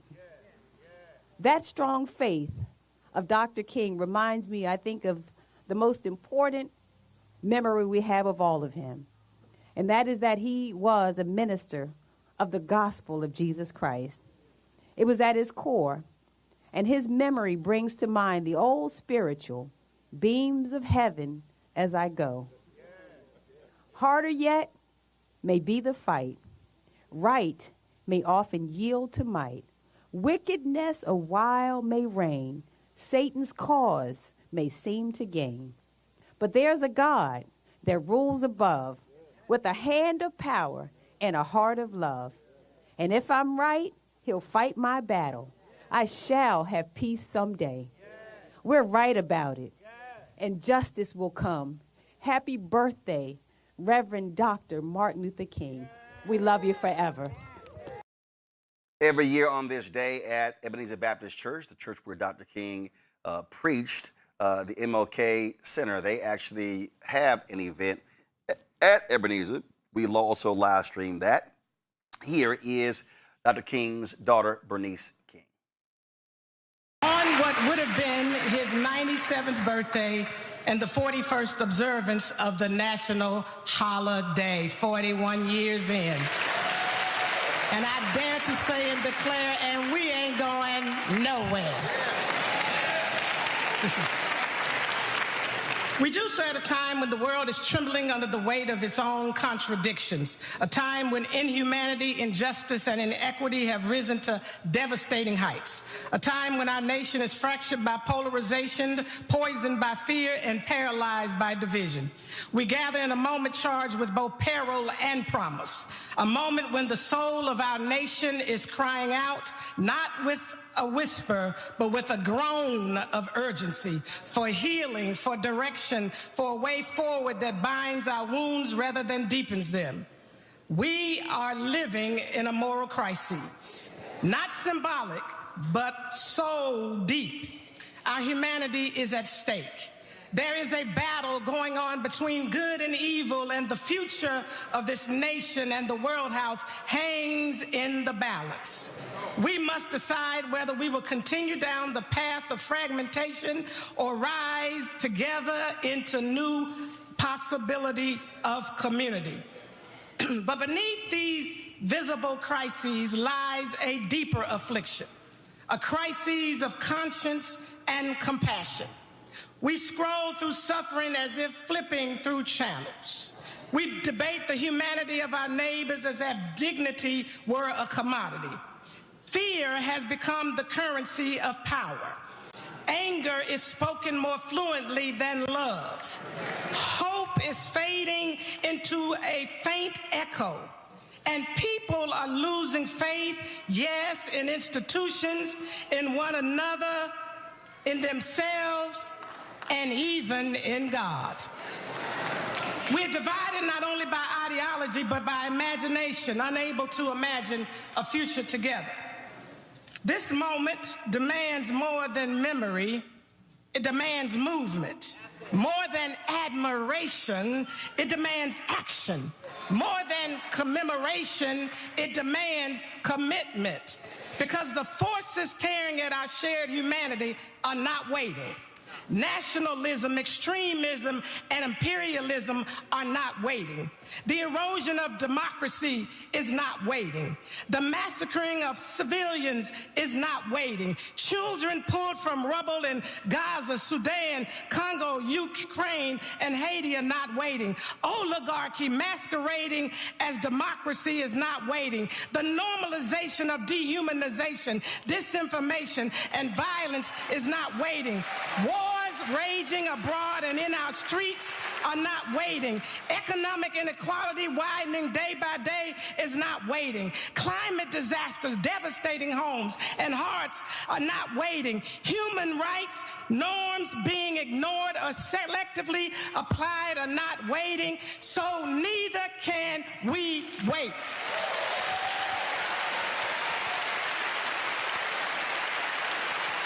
This is the hour when truth must be louder than fear.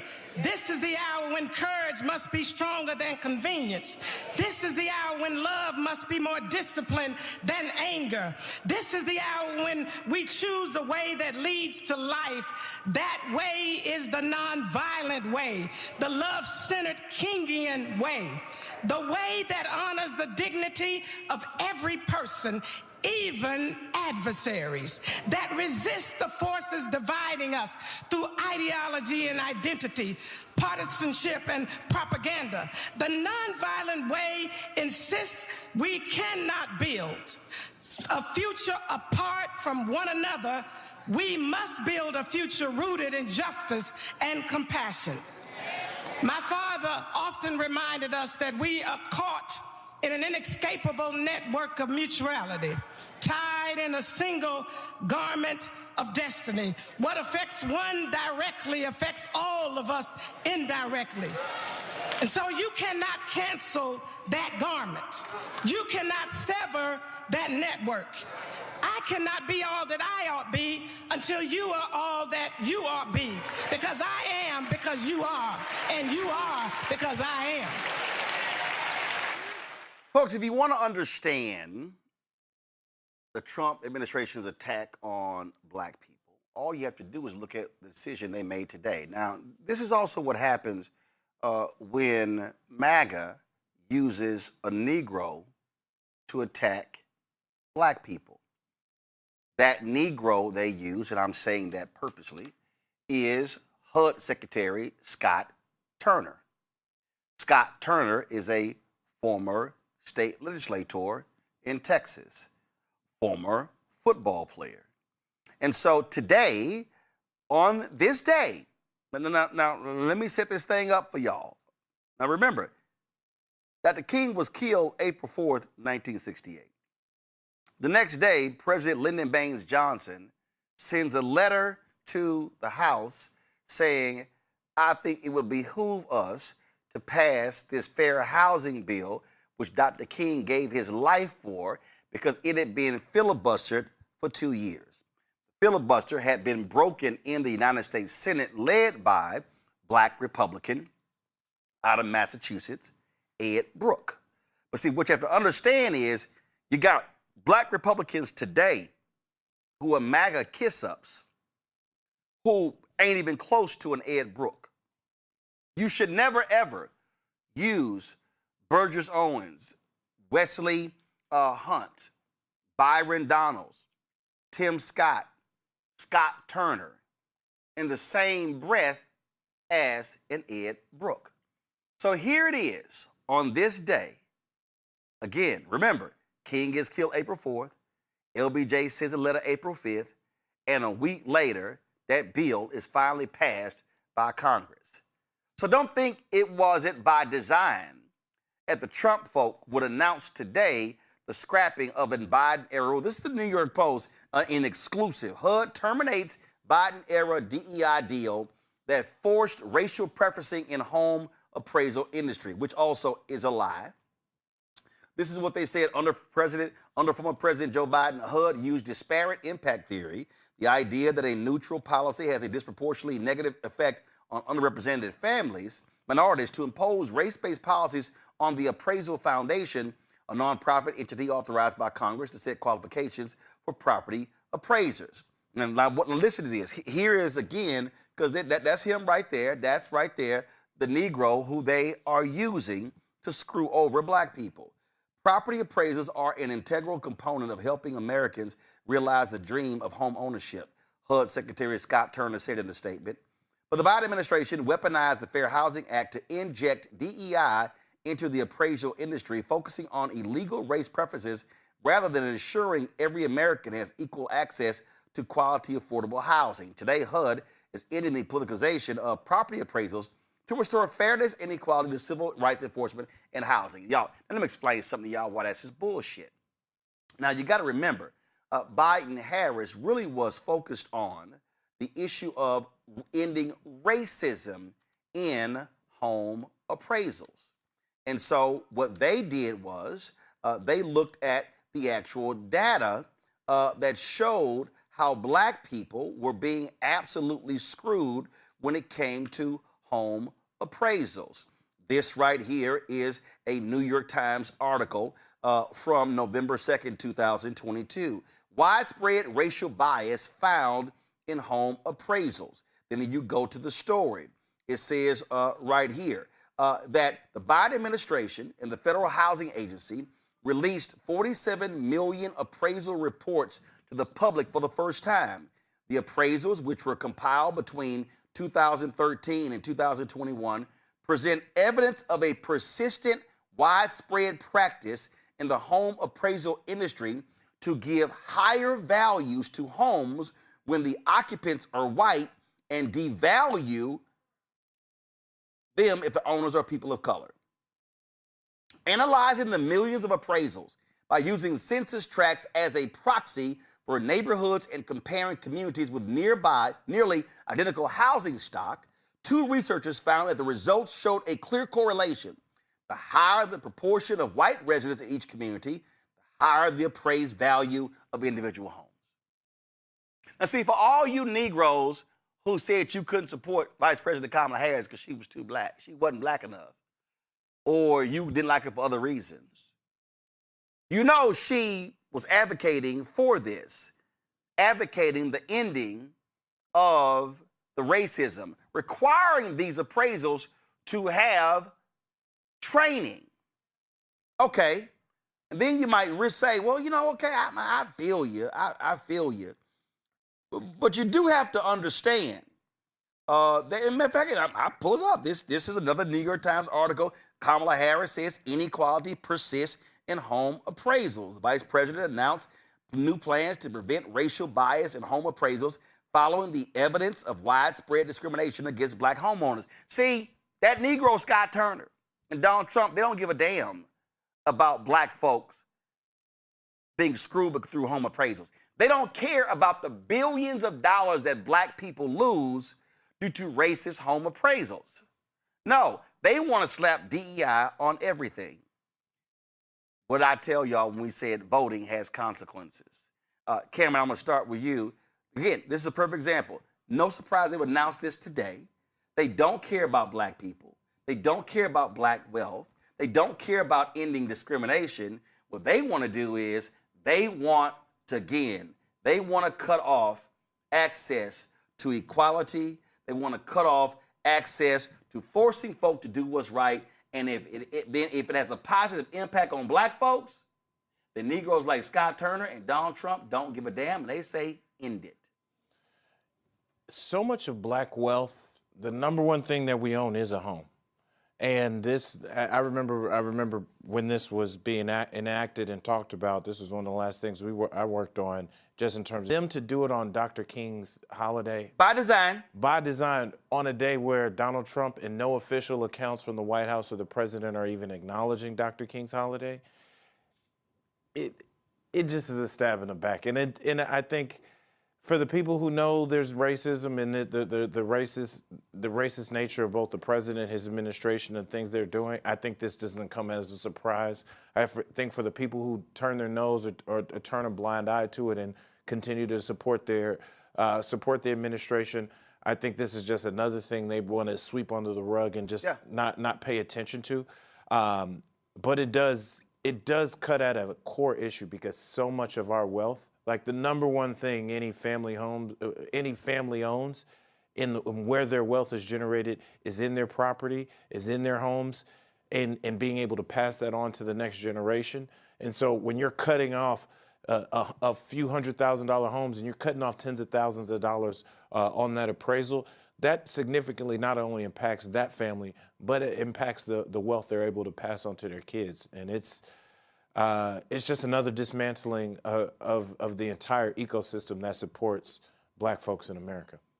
This, Avis, is a story here, and it shows the reality.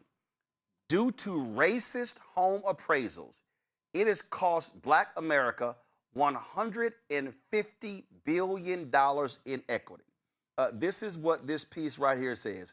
To Cameron's point, home equity represents 65% of all black wealth, according to the nation's oldest minority professional trade association, the National Association of Real Estate Brokers. And their report shows that as a result of the racism, analyzing housing data from 2021 and 2023, its two authors, James H. Carr and his colleague, Michaela Zonta, both housing, finance, and urban policy experts, reached a startling finding. Blacks have lost $150 billion in home equity due to biased home appraisals. Donald Trump and Scott Turner don't give a damn about black folks losing $150 billion. No, they don't. And I know James Carr very well. Let me just say he's an excellent researcher. And so whatever the numbers that he's coming up with there, I'm telling you, they're 1,000% correct. Okay. He is not flubbing those numbers. Now, listen, here's what I need to tell you about this. This administration, from day one, they have an agenda. We already know about what Project 2025 is in specifics, but let me just say the broader ideology, in my mind, the only logical conclusion is this. They are looking to maximize white political and economic power here, and specifically right wing, because it's not even all white folks, like right wing white political and economic power. They're looking to do everything that they can to disrupt the Latino community and deport as many people as they can. But specifically as it relates to Black people, the main target is our economic power today, our economic power tomorrow. And so this is why they are going after things like this, the equity in our homes. They're going after our jobs. They're going after the ability of our children to get quality education and college education to be able to maximize their future. They're going after all of those things to economically disrupt us. And what you're saying here is exactly right. This is not like something that you can just snap your fingers and correct everything overnight, particularly at the glacial speed that policy typically works in Washington, D.C. And this is why when we come out and vote and the realms of power are turned over to the Democratic Party, they need to act with urgency and they need to prioritize things like this. Black people need to make it known that our priorities are all of those things that have been ripped away during this administration that literally took centuries of blood, sweat, and tears to be able to put into law in the first place. And so I refuse to be one of those who are just satisfied for us being at the bottom of the list of priorities. We need to be at the top of the list of priorities, and the Democratic Party needs to know they need to move swiftly in order to mitigate these damages, because if they do not, these are going to be damages that will be felt literally for generations. Thing here on Congo is that as a result, again, they control the executive branch. This is what they do.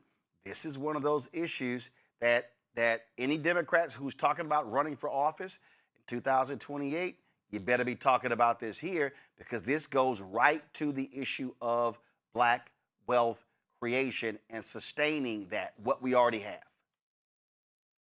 Well, that goes right back to your question to Representative Jeffries, because if we had the opportunity to ask questions, I was going to ask exactly what you said. You talked about this whole idea about people talk about affordability, but there are so many things that are Black issues relating to affordability. And you mentioned issues relating to home ownership. And many of us, when people talk about, affordability, and they're like, we never feel like they're talking to us. And if Democrats don't want to take a powerful study like this, and not listen to Black economists and Black people in political spaces and policy people who do the polls and the like, to actually hear our pain. And this kind of goes to Avis's point earlier, that people are going to stay home if they feel like people are not going to represent them and fight for them with information and data like this. My philosophy is, even the weaker candidates, we can vote them into office and push them. But a lot of us don't even feel like we should have to do that. And so where's anyone else talking about this, Roland? Where else are people going to be talking about $150 million being lost from our communities while Trump is out there saying that any Black progress was bad for America? They're getting out there every single day trying to take away the little gains we've been able to get. And so with this information, I'm going to be spreading this as well. If these guys don't get on this and have this message attached to their affordability message, which they say is so key and crucial, I think more of us are going to stay home in the fall. I hope that's not the case, but these guys have a lot of time to get on the good foot and realize what people are talking about. And they have to start. We talk about kids diversifying their network. These politicians, in addition to diversifying their consultants, got to diversify their networks and have the Black Star Network on full rotation regularly. Folks, we talk about, again, on this day, and Dr. King, you hear lots of people really focusing on how nice and wonderful he is. So we come back from the break. I'm going to tell you what my man Bawani Jones had to say. So we're going to talk about that. Going to go to a break. We come back. Black Star Network headlines with Brittany Noble. I'll be back on the show in a moment.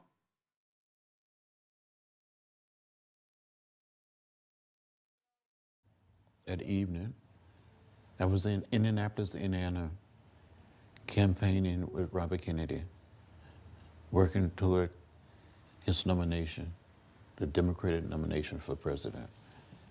And when I heard that Dr. King had been shot, I didn't know his condition. When Robert Kennedy came to speak, he said, we have some sad news tonight, that Martin Luther King Jr. had been assassinated in Memphis, Tennessee. When the audience heard the message, I heard it at the same time, and I cried. When Dr. King was assassinated, I said, well, we still have Bobby. In less than 2.5 months, he was gone. And I think something died in America with the death of Dr. King and Bobby Kennedy.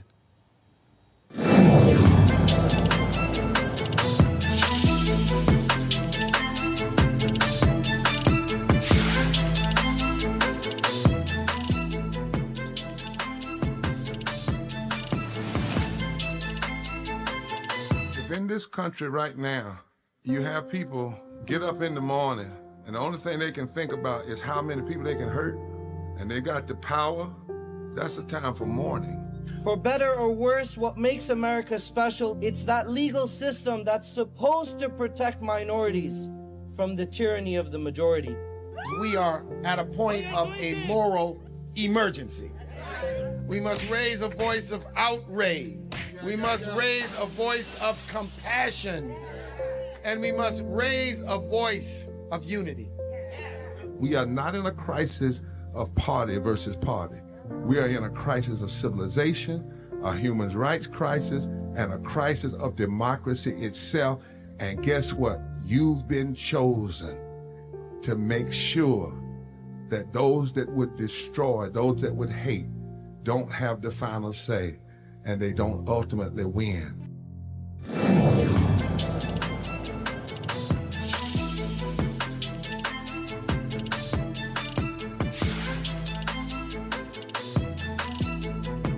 Martin Luther King was going across the country to galvanize people, to help them understand the right to vote and registering blacks all across the country. He spent a real significant time in Cleveland. I mean, that was a major driving force between being in our home, and also there were several nightclubs that, you know, became the spot where people would gather. The movers and shakers, the politicians, clergy was so important as well. My father talks about the night that my Uncle Carl was elected to be Cleveland's mayor. And, you know, the streets were going crazy, waiting for the numbers to come in. And there was this excitement in the air. And the numbers are tallied. He wins the election. They were all upstairs in headquarters. Martin Luther King, my dad, my uncle, Otis Moss, so many other notables. And when my Uncle Carl said, well, I need to go down, I need to talk to the people and thank them for what they've done, Martin Luther King told my uncle and my dad, Carl, you going downstairs. I'm gonna stay up here and stay with Lou. I don't want to take away anything from your moment. So my Uncle Carl went on downstairs, and I said to my father, I said, what did you all talk about? And he said, we just talked about how significant it was that we were being swept up in this moment, that it was a real time of change, and what was being done here in Cleveland what would reverberate across America. All right, folks, that's more reflection on Dr. King. Time for Black Star Network headlines with Brittany Noble. Here we go. Roland, an Ohio jury convicted an 83-year-old man of murder in the shooting of an Uber driver whom he wrongly thought was trying to rob him after phone calls deceived them both. In March of 2024, William J. Brock fatally shot 61-year-old Lolitha Toland Hall, thinking she was part of a scheme to obtain $12,000 in a supposed bond money for a relative. Well, the same scammer had also deceived Hall. She drove to Brock's Columbus home to pick up a package for delivery. Brock shot Hall 6 times during her arrival at his home. During the trial, Brock's attorney argued that the shooting was an act of self-defense, claiming that the scammer made threats against Brock and his family. Brock testified that he felt threatened when Hall arrived at his house. Brock was convicted of murder, felonious assaults, and kidnapping. Now he's scheduled to be sentenced later this week.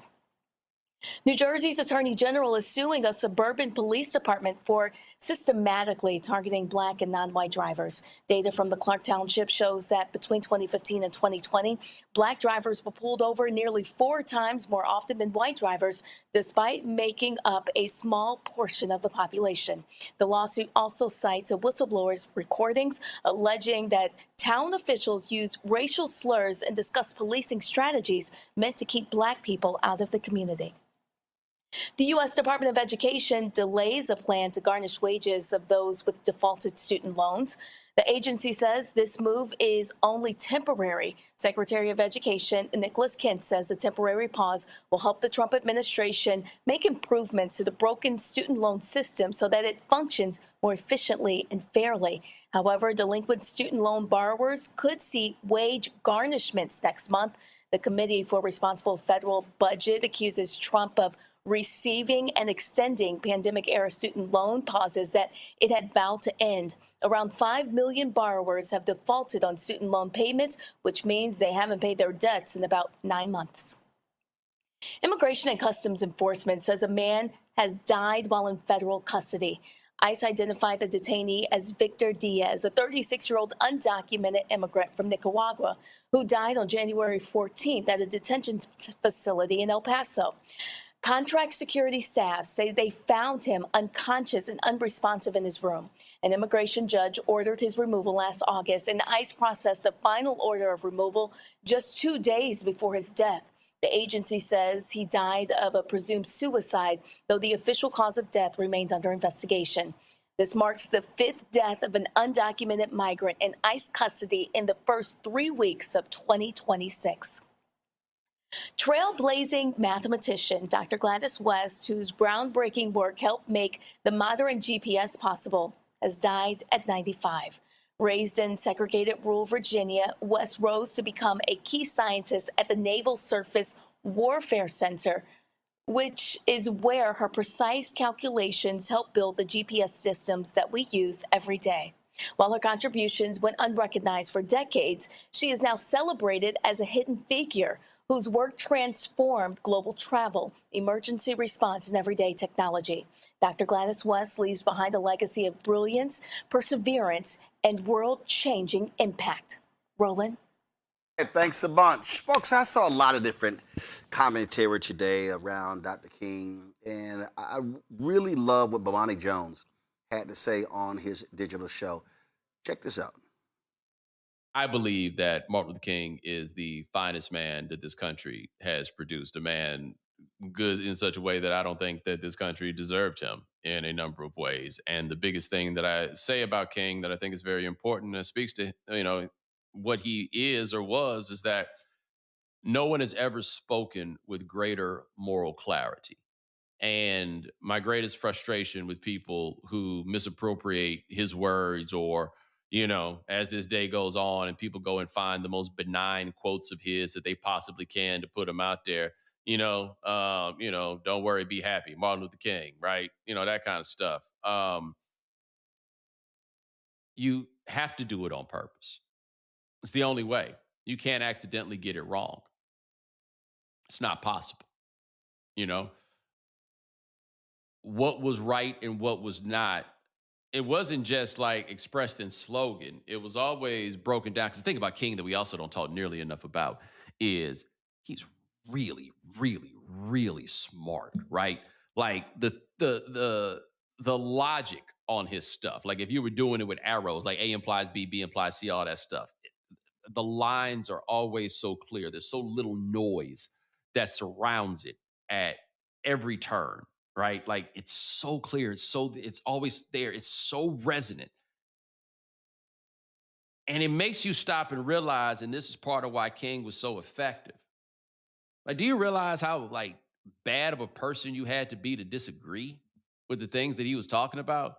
Like how fundamentally rotten that you had to be?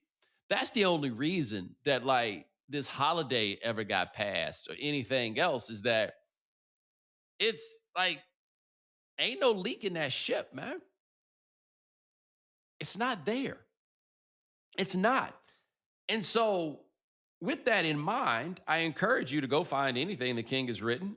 Chaos Our Community is the one that I typically recommend that people go to, and understand, man, he at every turn was confronting the problem of race and how we got there squarely, right? There were no punches pulled. There were no dirty punches either, but there were no punches pulled. He was always so straight ahead at this. And the greatness of King, to me, was another thing that was a settled matter. But we know that it is not. And we're going to have Howard Bryan on tomorrow to talk about his book that he wrote about Jackie Robinson and Paul Robeson. And they made Paul Robeson disappear. Like full on disappear. Like he never happened. Like it didn't, like perhaps the most famous black man in the world in the 1940s. By the time he was dead in the 1970s, it's like he was never there. Like the memories of these people can be made to evaporate very quickly without a conscientious effort to keep them alive. Now, something that I think is important when I make that point is this, and this is for everybody, though it has a particular, I think it has a special, somewhat special, particular meaning for black people. They can change what they teach in schools. They can change the points that they use to decide is like some larger form of education. They cannot change what we teach each other. They cannot change what we preach on our own time. They can't do it. Everything I ever learned about black people, I learned for black people. It was never with any sort of expectation that I was going to learn this in school. It just wasn't it, right? And we have to keep that in mind more and more. And remember that at some point, it looks as though it is possible that we are going to have to teach each other again about Martin Luther King. And if we have to teach each other about Martin Luther King, I think it becomes imperative for a lot of us that we actually learn about Martin Luther King, because a lot of us depended on other people to give us that information. Nah, man, information's out there. Go out there, get it, be inspired, be blown away by what you read. But don't be sitting around waiting. We got to do what we got to do is what I'm saying. Let's make sure we do it. The reason I wanted to play that is because Bomani is absolutely right. What I have consistently said, I said it in my speech to Columbus, Ohio, at the Columbus Education Association on Thursday. I said it at the City of Dallas's MLK program on Saturday, is that my big problem that I have is that consistently, when we have MLK events around his birthday, events during Black History Month, events centered around the commemoration when he was assassinated, that what we have done, white America, but even Black America, what we have done, we have allowed the gentrification of Dr. King. We have allowed the sanitized version of King to become dominant. We have stripped Dr. King of his radicalness. We've stripped him as a revolutionary.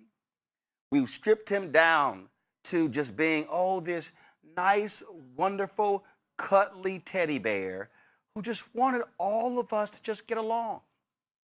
The NFL announced that they're going to put in the end zones of the AFC and NFC championship game in the Super Bowl to commemorate Dr. King, they're going to choose love in one end zone, and it takes all of us in the other.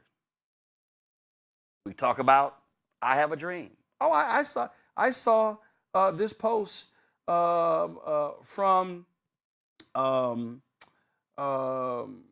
former Commanders quarterback, of course, played at Baylor, won the Heisman Trophy, RG3. Oh, yeah, I saw his post, and he posted a photo of him and his mixed race family. And this is what he posted. Give me 1 second. I want y'all to see this here. So he posted this tweet. I have a dream that my 4 little children will one day live in a nation where they will be not judged by the color of their skin, but by the content of their character. Happy MLK Day. And so he has this photo here of him, his daughters, and his white wife. That's fine. But RG3, you do know that it was a whole lot more said earlier in that speech. You do know in that same speech that was a radical economic speech. You do know in that same speech he called out police brutality. In that same speech, he said America gave black folks a check stamped insufficient funds. King had a whole lot to say. But see, when you only reduce King to the content of character and ignore the rest, then you are ignoring radical King. Nicole Hannah-Jones posted on social media when there was a group in Chicago that wanted to cancel her speech. So she completely redid her speech, and she made her entire speech quotes from King. Y'all, if we actually played on this show some stuff that Dr. King said and wrote, man, it would make a whole lot of white folk, but also black folk, real uncomfortable. Because as Bonnie said, King cut to the chase on a whole lot of stuff. And he made a whole lot of black folk uncomfortable, such as this. I'm tired of marching. Tired of marching for something that should have been mine at birth. I don't mind saying to you tonight. I don't mind saying to you tonight that I'm tired of the tension surrounding our day. I don't mind saying to you tonight that I'm tired of living every day under the threat of death. I have no martyr complex. I want to live as long as anybody in this building tonight, and sometimes I begin to doubt whether I'm going to make it through. I must confess I'm tired. Well, I don't know what will happen now. Now, see, they don't play that, but let me do this here. I'm going to keep playing this mountaintop part, because I need y'all to understand what we do even with this here. Listen. But it really doesn't matter with me now, because I've been to the mountaintop. I don't mind. Like anybody, I would like to live a long life. Longevity has its place. But I'm not concerned about that now. I just want to do God's will. And He's allowed me to go up to the mountain. And I've looked over and I've seen the promised land. I may not get there with you, but I want you to know tonight that we as a people will get to the promised land.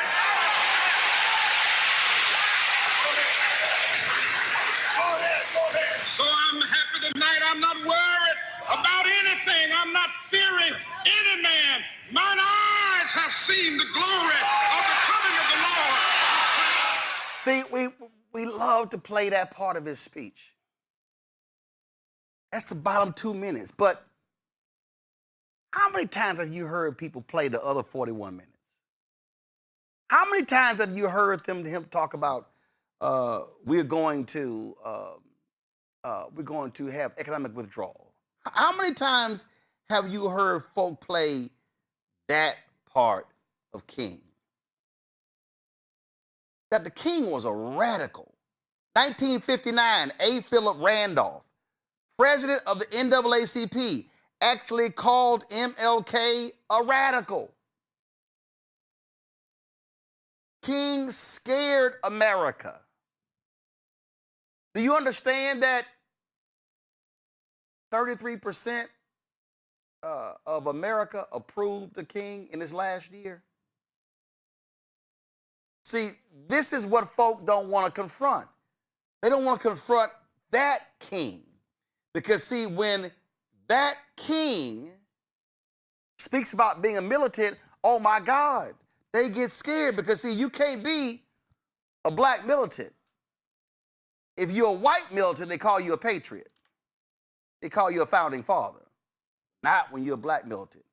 This is King speaking on that very issue of militancy. Well, I hope I'm militant. I think it is possible to be militantly nonviolent.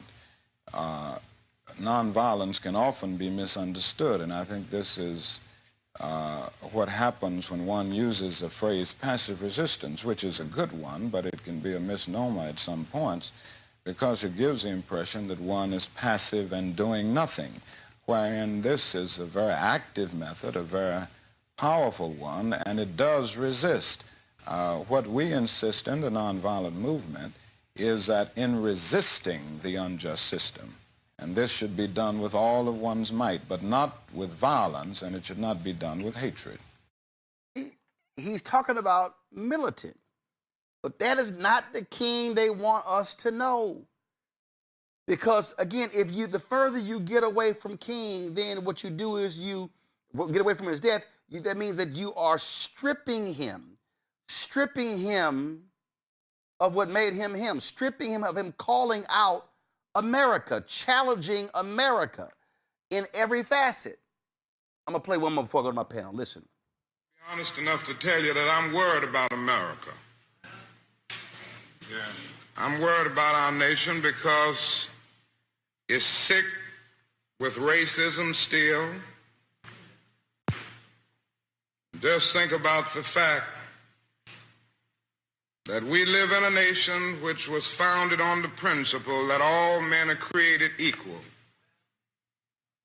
And yet men are still arguing over whether the color of a man's skin determines the content of his character. And I believe that the Lord told me to say to the United States of America that is sick with militarism and is sick with excessive materialism. Have you ever thought about it?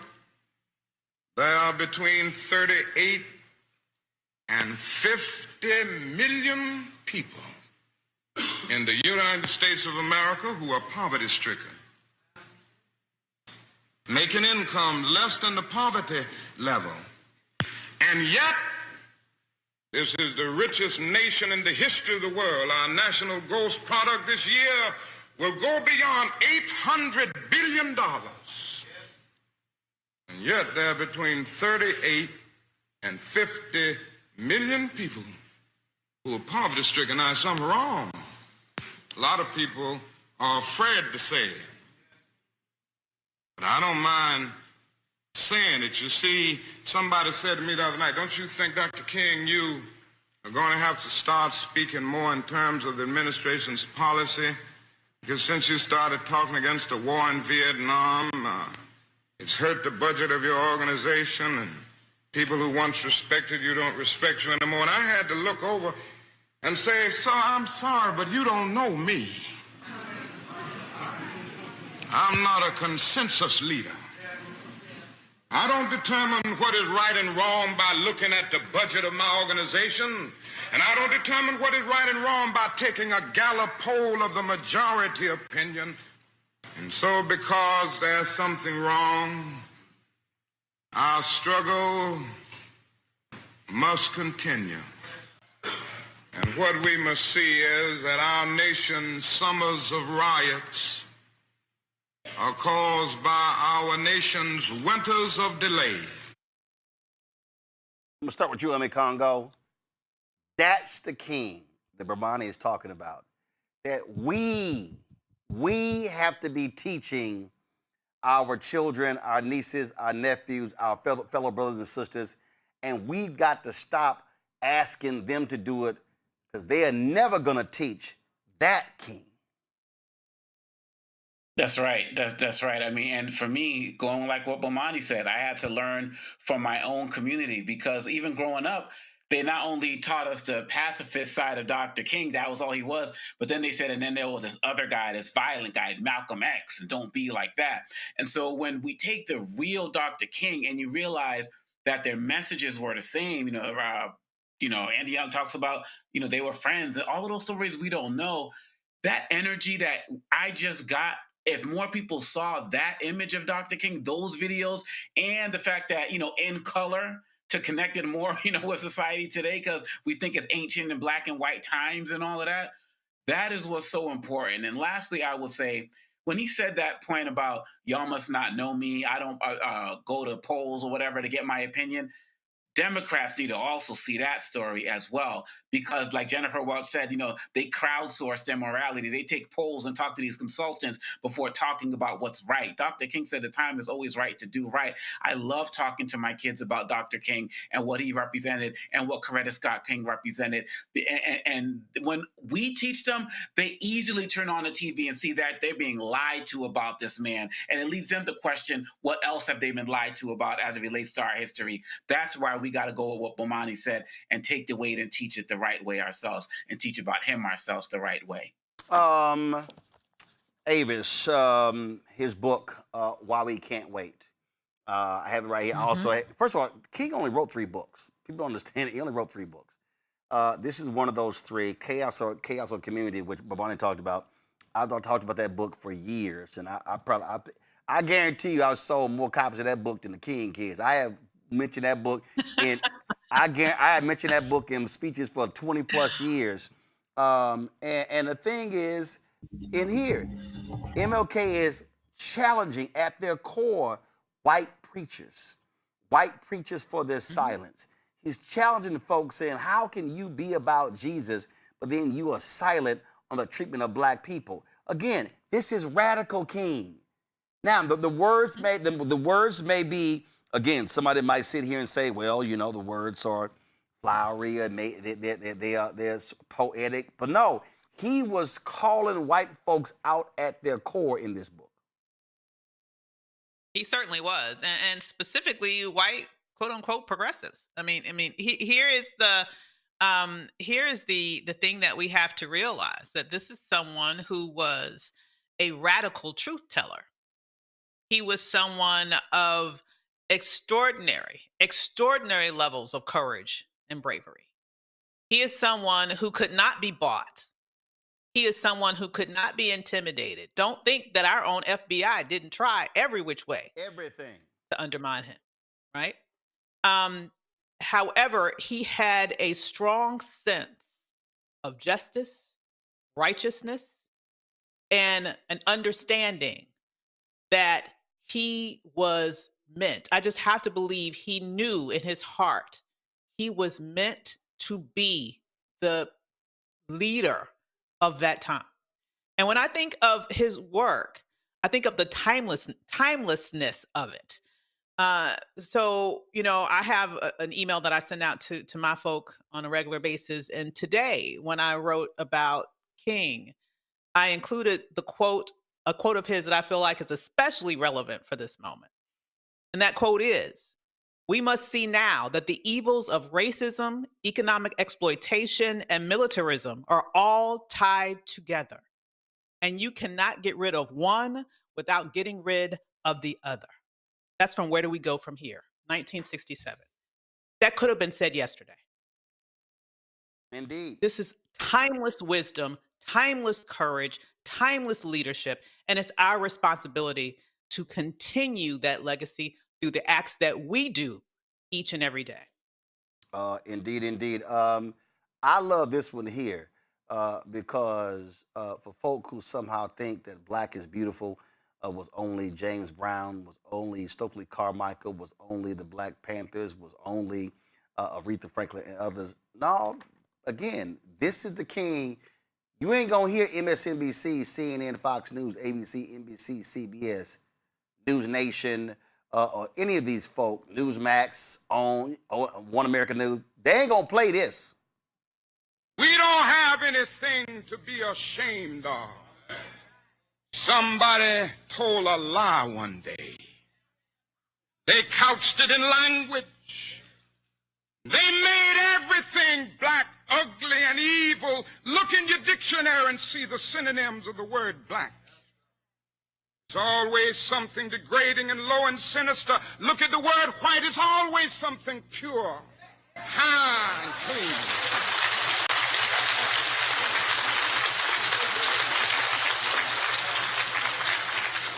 But I want to get the language right tonight.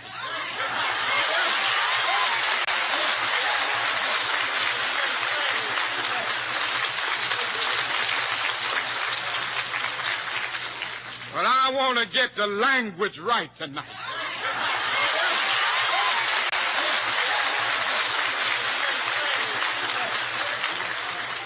I want to get the language so right that everybody here will cry out, yes, I'm black, I'm proud of it, I'm black and beautiful. Cameron, that ain't AI. Let me, before I go to you, I do want to read this. This is from Why We Can't Wait. King writes, but though I was initially disappointed at being categorized as an extremist, as I continued to think about the matter, I gradually gained a measure of satisfaction from the label. Was not Jesus an extremist for love? Love your enemies, bless them that curse you, do good to them that hate you, and pray for them which despitefully use you and persecute you? Was not Amos an extremist for justice? Let justice roll down like waters and righteousness like an ever-flowing stream. Was not Paul an extremist for the Christian gospel? I bear in my body the marks of the Lord Jesus. Was not Martin Luther an extremist? Here I stand, I cannot do otherwise, so help me God. And John Bunyan, I will stay in jail to the end of my days before I make a butchery of my conscience.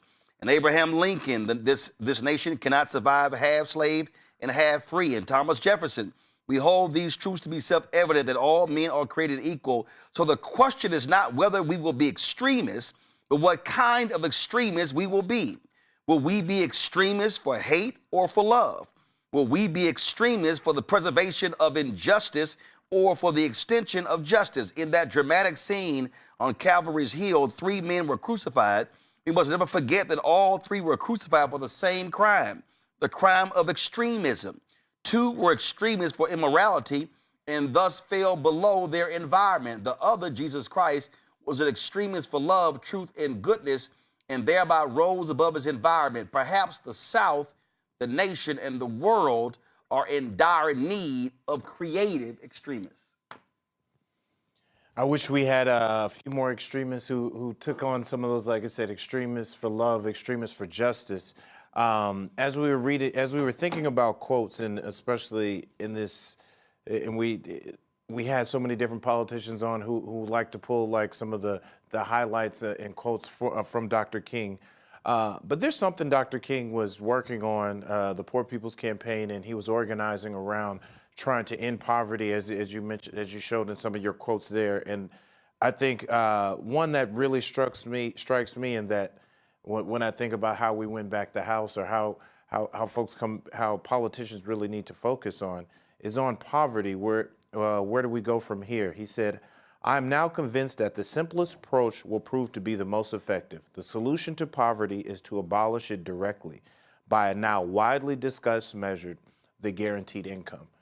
And when I think about some of the biggest political movements, definitely on the progressive side or on the Democratic side, the Bernie Sanders of the world, universal basic income, something to end poverty, because everything is showing us prices are going up. We're more and more people, black folks, everybody is being united by something that things are costing too much, affordability, however you package that.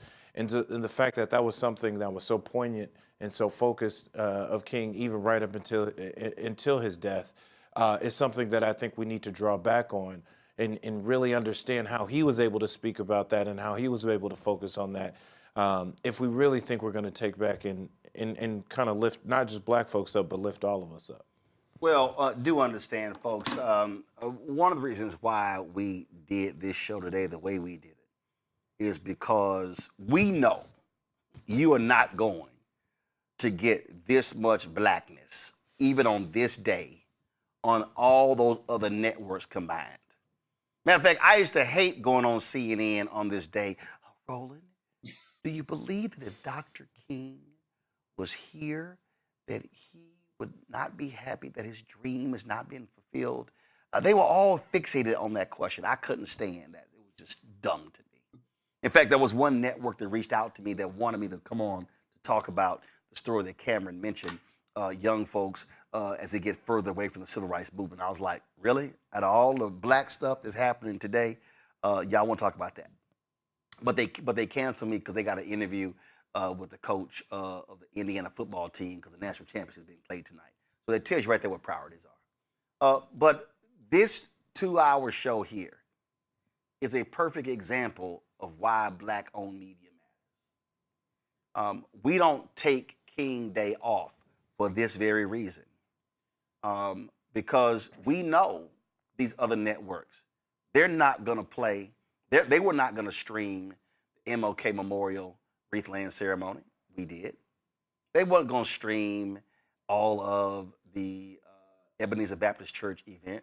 We did. They were not going to pull the interviews that we have of these civil rights luminaries that we actually have in our archives. In fact, right after this show, y'all got to stick around because we're going to be running a lot of these interviews. And after this show, the first one up is Zernona Clayton, Secretary for the Southern Christian Leadership Conference. When she joined SCLC, she traveled the nation with Coretta Scott King as her aide. When Dr. King was assassinated, it was Zernona Clayton who was in the bedroom with her as she took calls and visits from world leaders. She talks about the last phone call, last conversation with Dr. King driving him to the airport when he went to Memphis. She talks about the aftermath. Wait till you hear her talking about climbing into the casket to reapply his makeup because the funeral home did an awful job. But she talks about this important history. And see, this is why we did this. You gotta understand something. December 2017, TV One canceled News One Now. We had gone to Atlanta and we did interviews with C.T. Vivian. And then what we did was the show got canceled. And I was sending them emails saying, hey, King's commemoration of the assassination is coming up. This was April 4th, 2018. And I kept saying, what are we doing? What are we doing? I wasn't hearing back. I sent emails in February. What are we doing? So finally, I decided to take it upon myself and spend $30,000 of my own money. And we went to Atlanta and interviewed Juanita Abernathy. I gave a speech in Buffalo, New York, and we traveled to Ithaca, New York, where there was a nursing home for retired Cornell University staffers. And we interviewed Dorothy Cotton.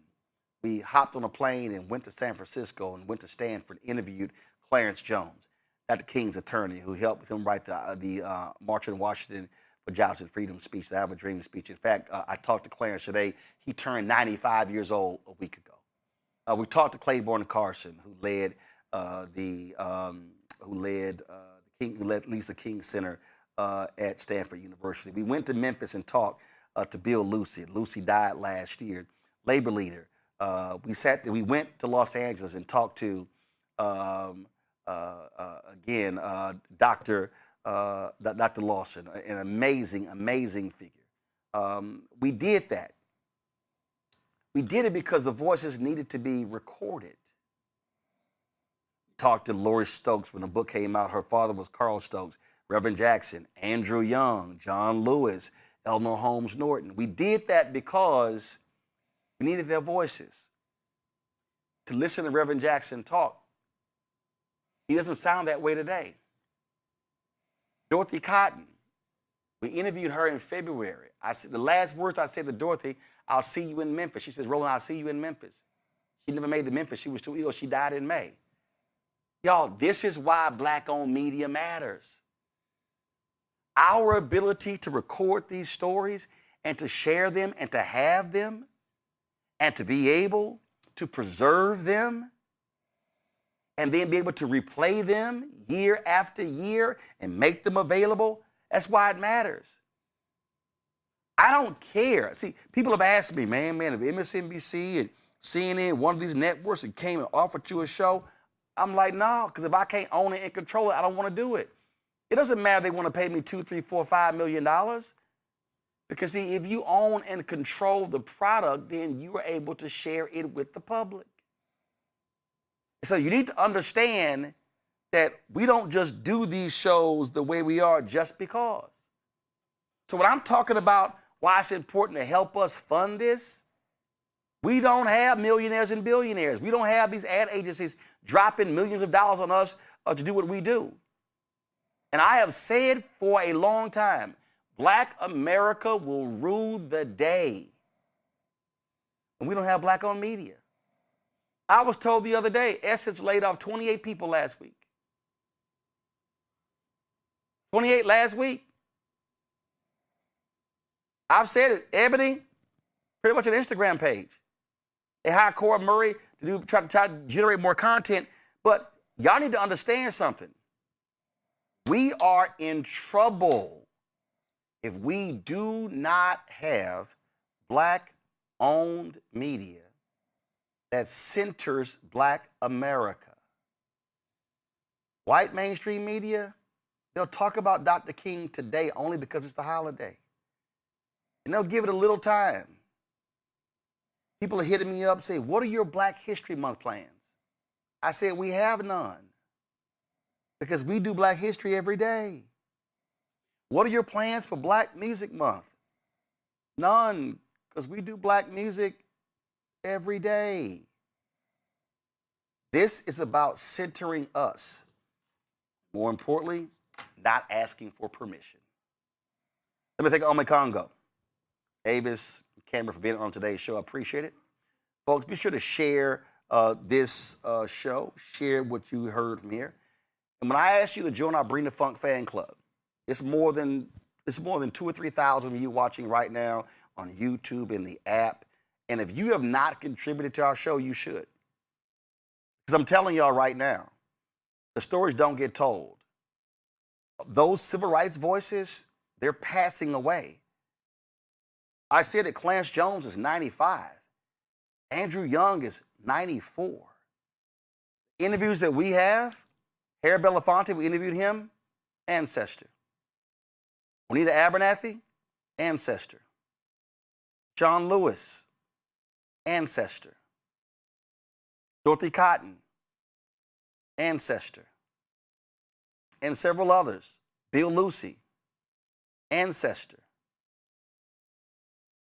This is about preserving our history, next generation, be aware of that history. If you want to support us, please do so. There were some people who gave today, and I appreciate it. There were some folks, I saw the emails come across. There were some folks who gave us $1,000. There were people who gave us, give me 1 second, put it up, who gave us 50 and 20, and I was just appreciative of all of that. Folks who were supporting us. Lori Green, I appreciate your donation. Let's see here. Daniel Wright, I appreciate your donation. Let's see here. There were some, let's see here. Christian Pearson as well. So many different people were contributing today, renewing their invoices. We sent invoices, reminders out.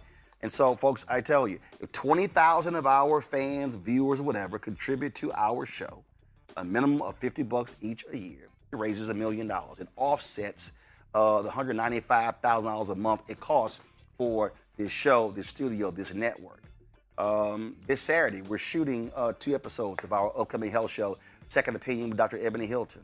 January 26th, y'all, next Monday, we debut our daily noon news show with Brittany Noble. These things don't happen without resources. Your contributions are critically important. So please, we want you to support us. If you want to give to us via Cash App, use the Stripe QR code. You see it right here on the screen. That's for also credit cards as well. Checks and money order. You can make it payable to you. We take those. Hey, it's cumbersome to go through all of that, but guess what? The money still deposits. Checks and money order, make it payable to Roland Martin Unfiltered, P.O. Box 57196, Washington, D.C. 20037 7-0196. PayPal is R Martin Unfiltered, Venmo RM Unfiltered, Zelle Roland at RolandSMartin.com, Roland at RolandMartinUnfiltered.com. Download the Black Star Network app, available on Apple phone, Android phone, Apple TV, Android TV, Roku, Amazon Fire TV, Samsung Smart TV. You can also, of course, if you want to get our Roland Martin Unfiltered Black Star Network swag, go to shopblackstarnetwork.com, shopblackstarnetwork.com.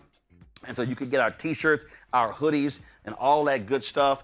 And of course, we support black-owned companies. And as you see, all of these products that you see right here are available at shopblackstarnetwork.com. All of these products right here at shopblackstarnetwork.com. So you see these dolls, you see these STEM dolls, you see chips, we got salsas, we got all kind of different stuff, car wash stuff, we got candles, we've got black-owned toilet paper, we got HBCU shirts, we've got watches, we've got, of course, skincare stuff. All of that stuff is available at shopblackstarnetwork.com, shopblackstarnetwork.com. And don't forget, you also have download the app Fanbase.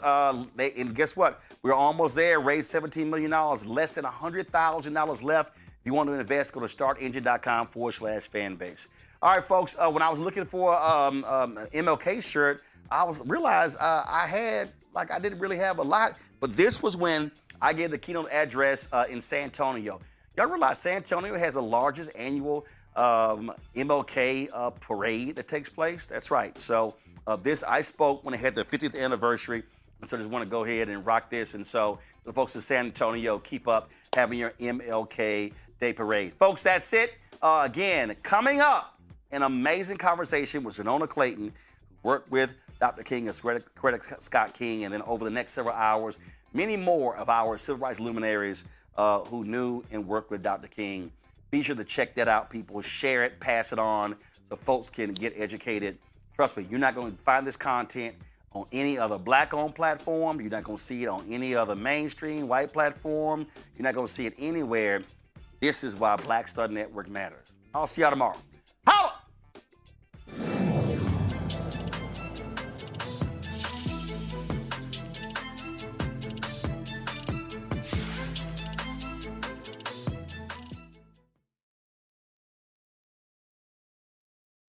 How to spend some money.